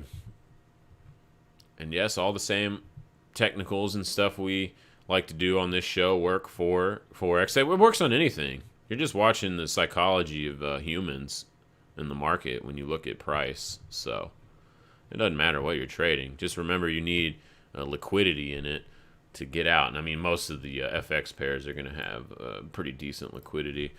Depend on your broker, I guess. Some of the brokers, especially if they say they have free commissions, if you're ever thinking about going and trading Forex, don't mess with those guys. They will give you the worst spreads. So you're like, oh, free commissions, but then it's like your spread is freaking 15% or some shit. It's like you can get murdered on that stuff. It's like, Jesus. Indeed. Nothing there, nothing there. Kind of effed up on that Euro USD trade. Really wanted to get in on that one. Yeah, look how beautiful it popped over here. Got bullish, super textbook setup on that. Too late now, but I have to hurry up and wait. I have less BTC than usual. I will move on some alts. Okay.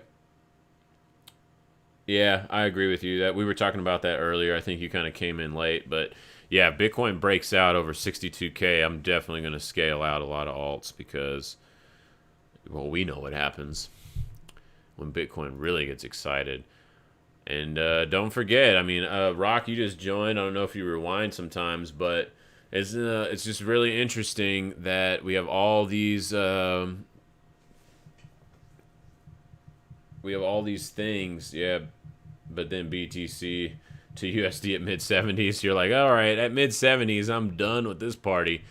Yeah, that's funny. So we did just get the Pi cycles crossing today, and it's so funny because all this is lining up. In 2 weeks, we have like 3 major events: the Pi, the Coinbase thing in a couple days, and then micro Bitcoin futures, which is going to be really cool. I'm excited about that because retail will actually be able to trade those.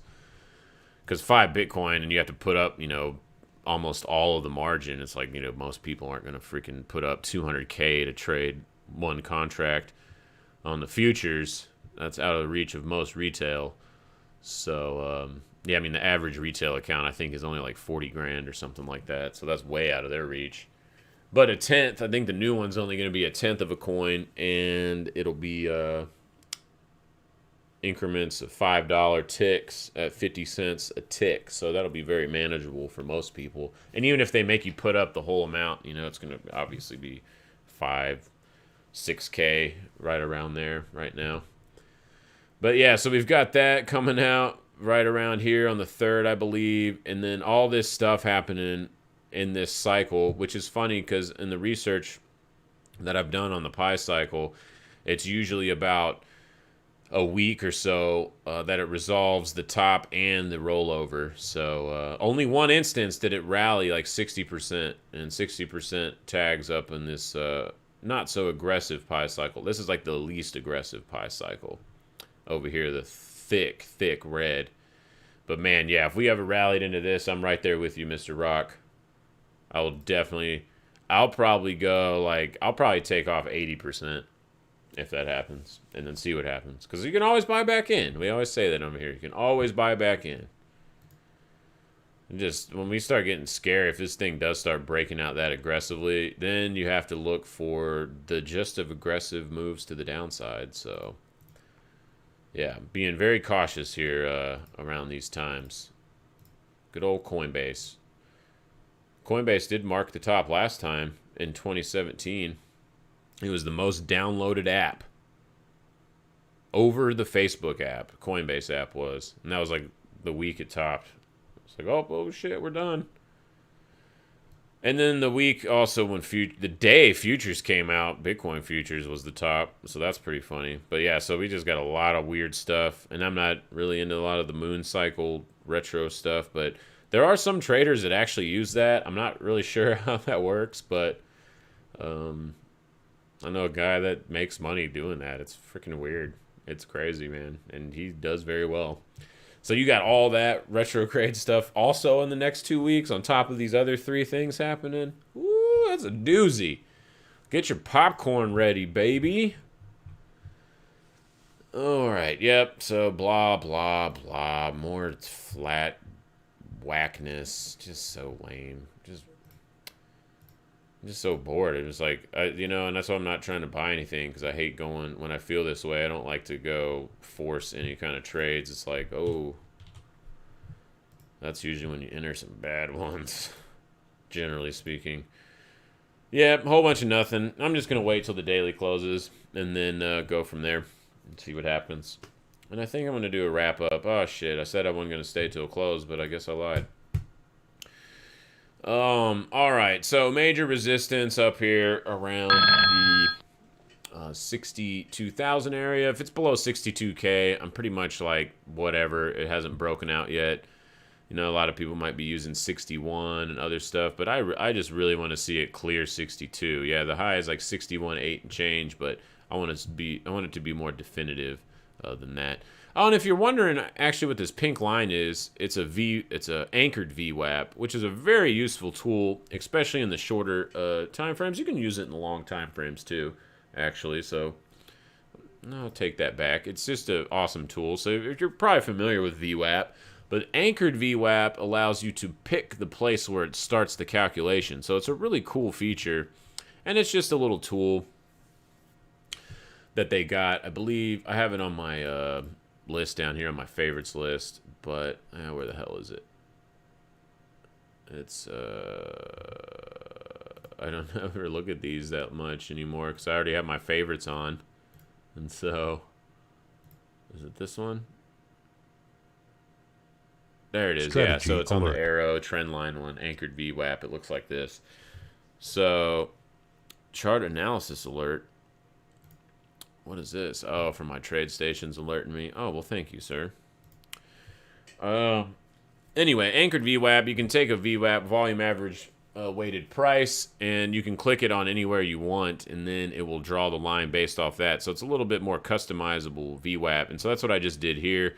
Took this high, big girthy candle, and so until price really closes above that a few times on a 3 hour, it's kind of like it's whatever. And you can do it on the downside too. We can click down here on this one, just show you, and you can see it plots this pink line right here, kind of in line with the 55 as of now. So this is a really cool tool to use to kind of customize your time frames, and it actually does make it pretty damn simple to use. Maybe I'll make a video about some anchored VWAP because I find it very useful.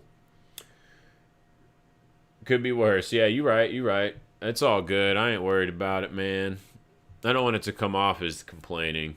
Maybe it is, but it's all good. It's fine. I'll take an easy day. Like I said, I'm about to go pick up my kid early here in a second after I turn this off and go play I don't know, maybe we'll go to an arcade or something. I'm not sure yet. But, yeah, so sometimes it's best to just take advantage of slow days and maybe work on some other projects or other things you're doing. Because when it's busy and moving like crazy, you know, you want to be around to take advantage of opportunities. That's for sure. Is Rut trying to rally? Look at Rut. Look at the Rut. Come on. Get your shit together. Still ain't going to touch this yet.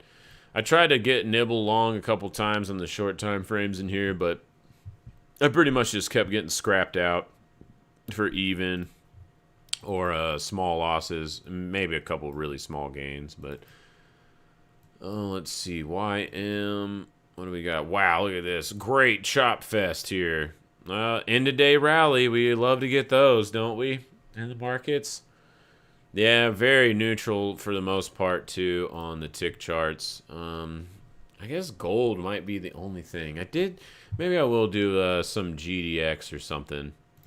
Because I did say I was going to start buying dips in gold as long as we stay above 1670-ish. So, with that said, maybe, just maybe...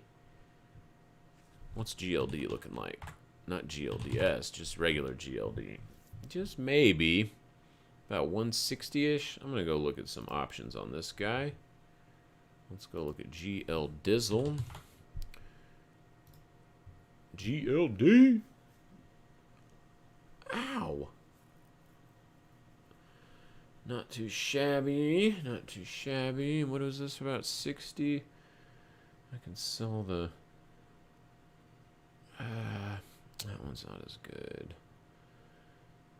Maybe we'll do 40 delta. Oh, strategy builder. We'll do 40 delta and then go to the third of that, which is about 50 cents. So that's about a buck. How wide am I? 63 to 66. So that's about a third. That's about where I want. So I can risk about 1 for 3. On the max end, I wouldn't look for all the way 3, though. I'd probably only look for about 2 on that right around here. If we get a little rally to 165, is it worth maybe waiting? Maybe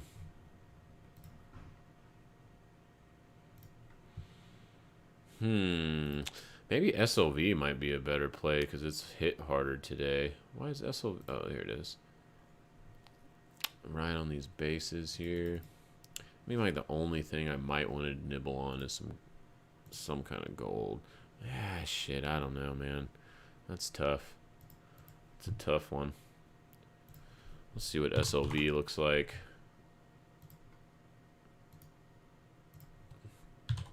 I'm just thinking about my trading plan I made last week, and I'm just trying to be like, oh, maybe I need to follow through with some of that. Maybe I'll do SLV. That way I can be really small. I can go out to July. I got June 30s. Yeah, May is only 39 days away. So yeah, July is like 90 away. Give me plenty of time for that to work. And we'll go at the money, and then we'll go to 27 is up around here. Maybe we'll bump it to 28. It's $1. That's only 70. Yeah, that's actually pretty good. I'm actually going to move it up to 28. I kind of like that.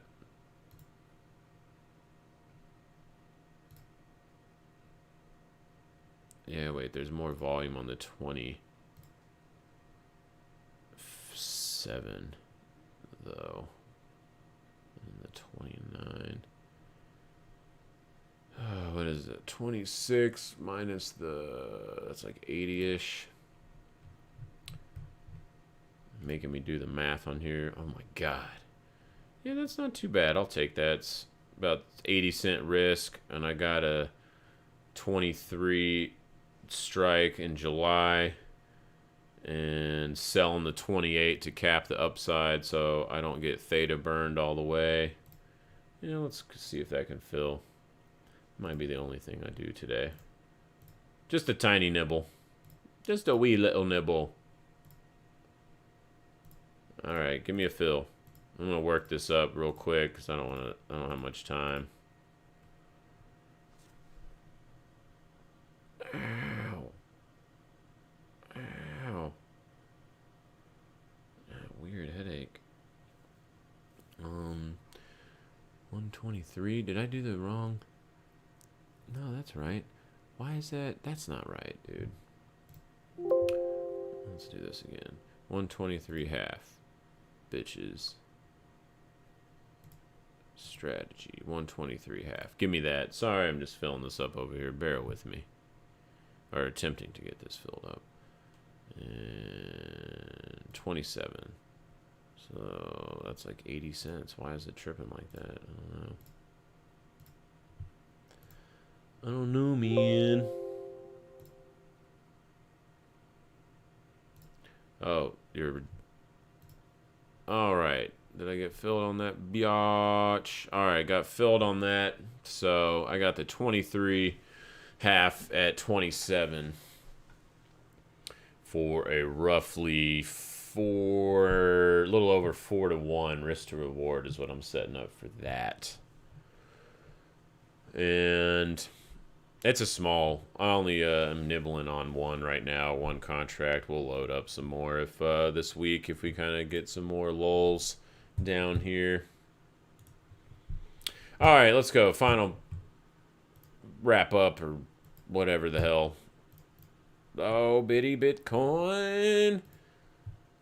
Do it. Oh, Bitcoin's about to reset long, like we were talking about earlier in the stream. By the late afternoon, this could be happening. Man, another 30 minutes, maybe up to an hour. If this kind of just drives up slowly or sideways, even above 59.8, this is going to reset into a bullish posturing on the low time frames.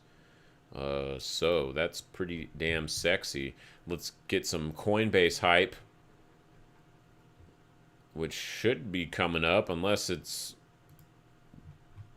already people don't care about Coinbase. I mean, maybe they don't, but I feel like it's a way to get exposure a little bit to crypto for some people that maybe don't want to, you know, actually buy crypto or deal with setting up all the accounts, etc., all that kind of stuff. But hey, looking pretty good. Bitcoin, not too shabby. Just holding on to this 21 exponential, consolidating. Did get one little rejection early in the morning, late last night, but still looks fine. It did make new closes on the intermediate local high, and it did make a higher wick on the candle than this breakout high. So that's nice for likely continuation on that guy. And let's see, weeklies, whatever. But yeah, I do still think we're getting close, y'all. Like, I'm looking for blow off action kind of here, and if we get blow off action in the next couple weeks, I'd start to be super cautious. Probably on the lines of Mr. Rock over here. 60 handle? Are you talking about the 60K handle? I think that's what you're talking about. But yeah, looking pretty good, man. Not too shabby. Let's see if this can get some follow through here. Just super neutral still, though, on the 3 hour. And the daily looks okay, but futures trump spot price for me, and futures are bullish as hell. So, are they even bullish on the crack time frames? Nope, they're about to be, though. Strategy in the same alert. kind of time frame.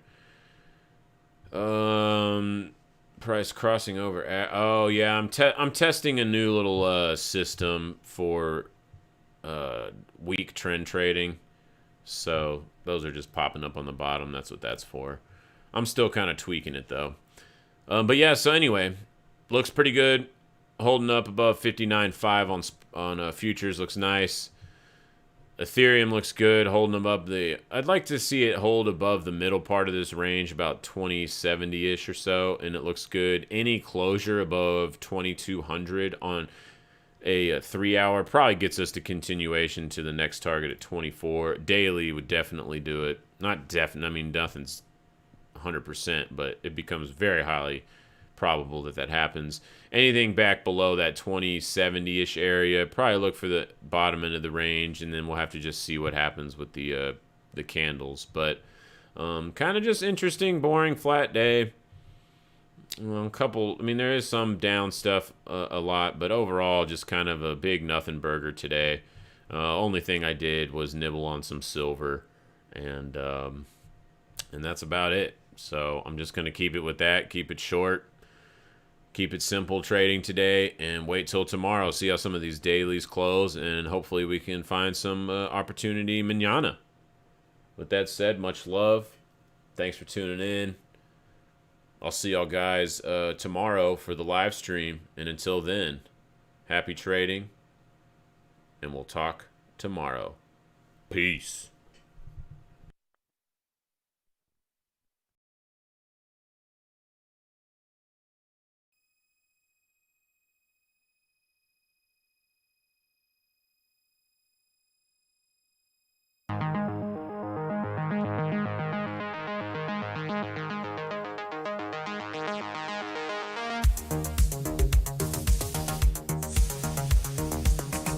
Woohoo! Overtime!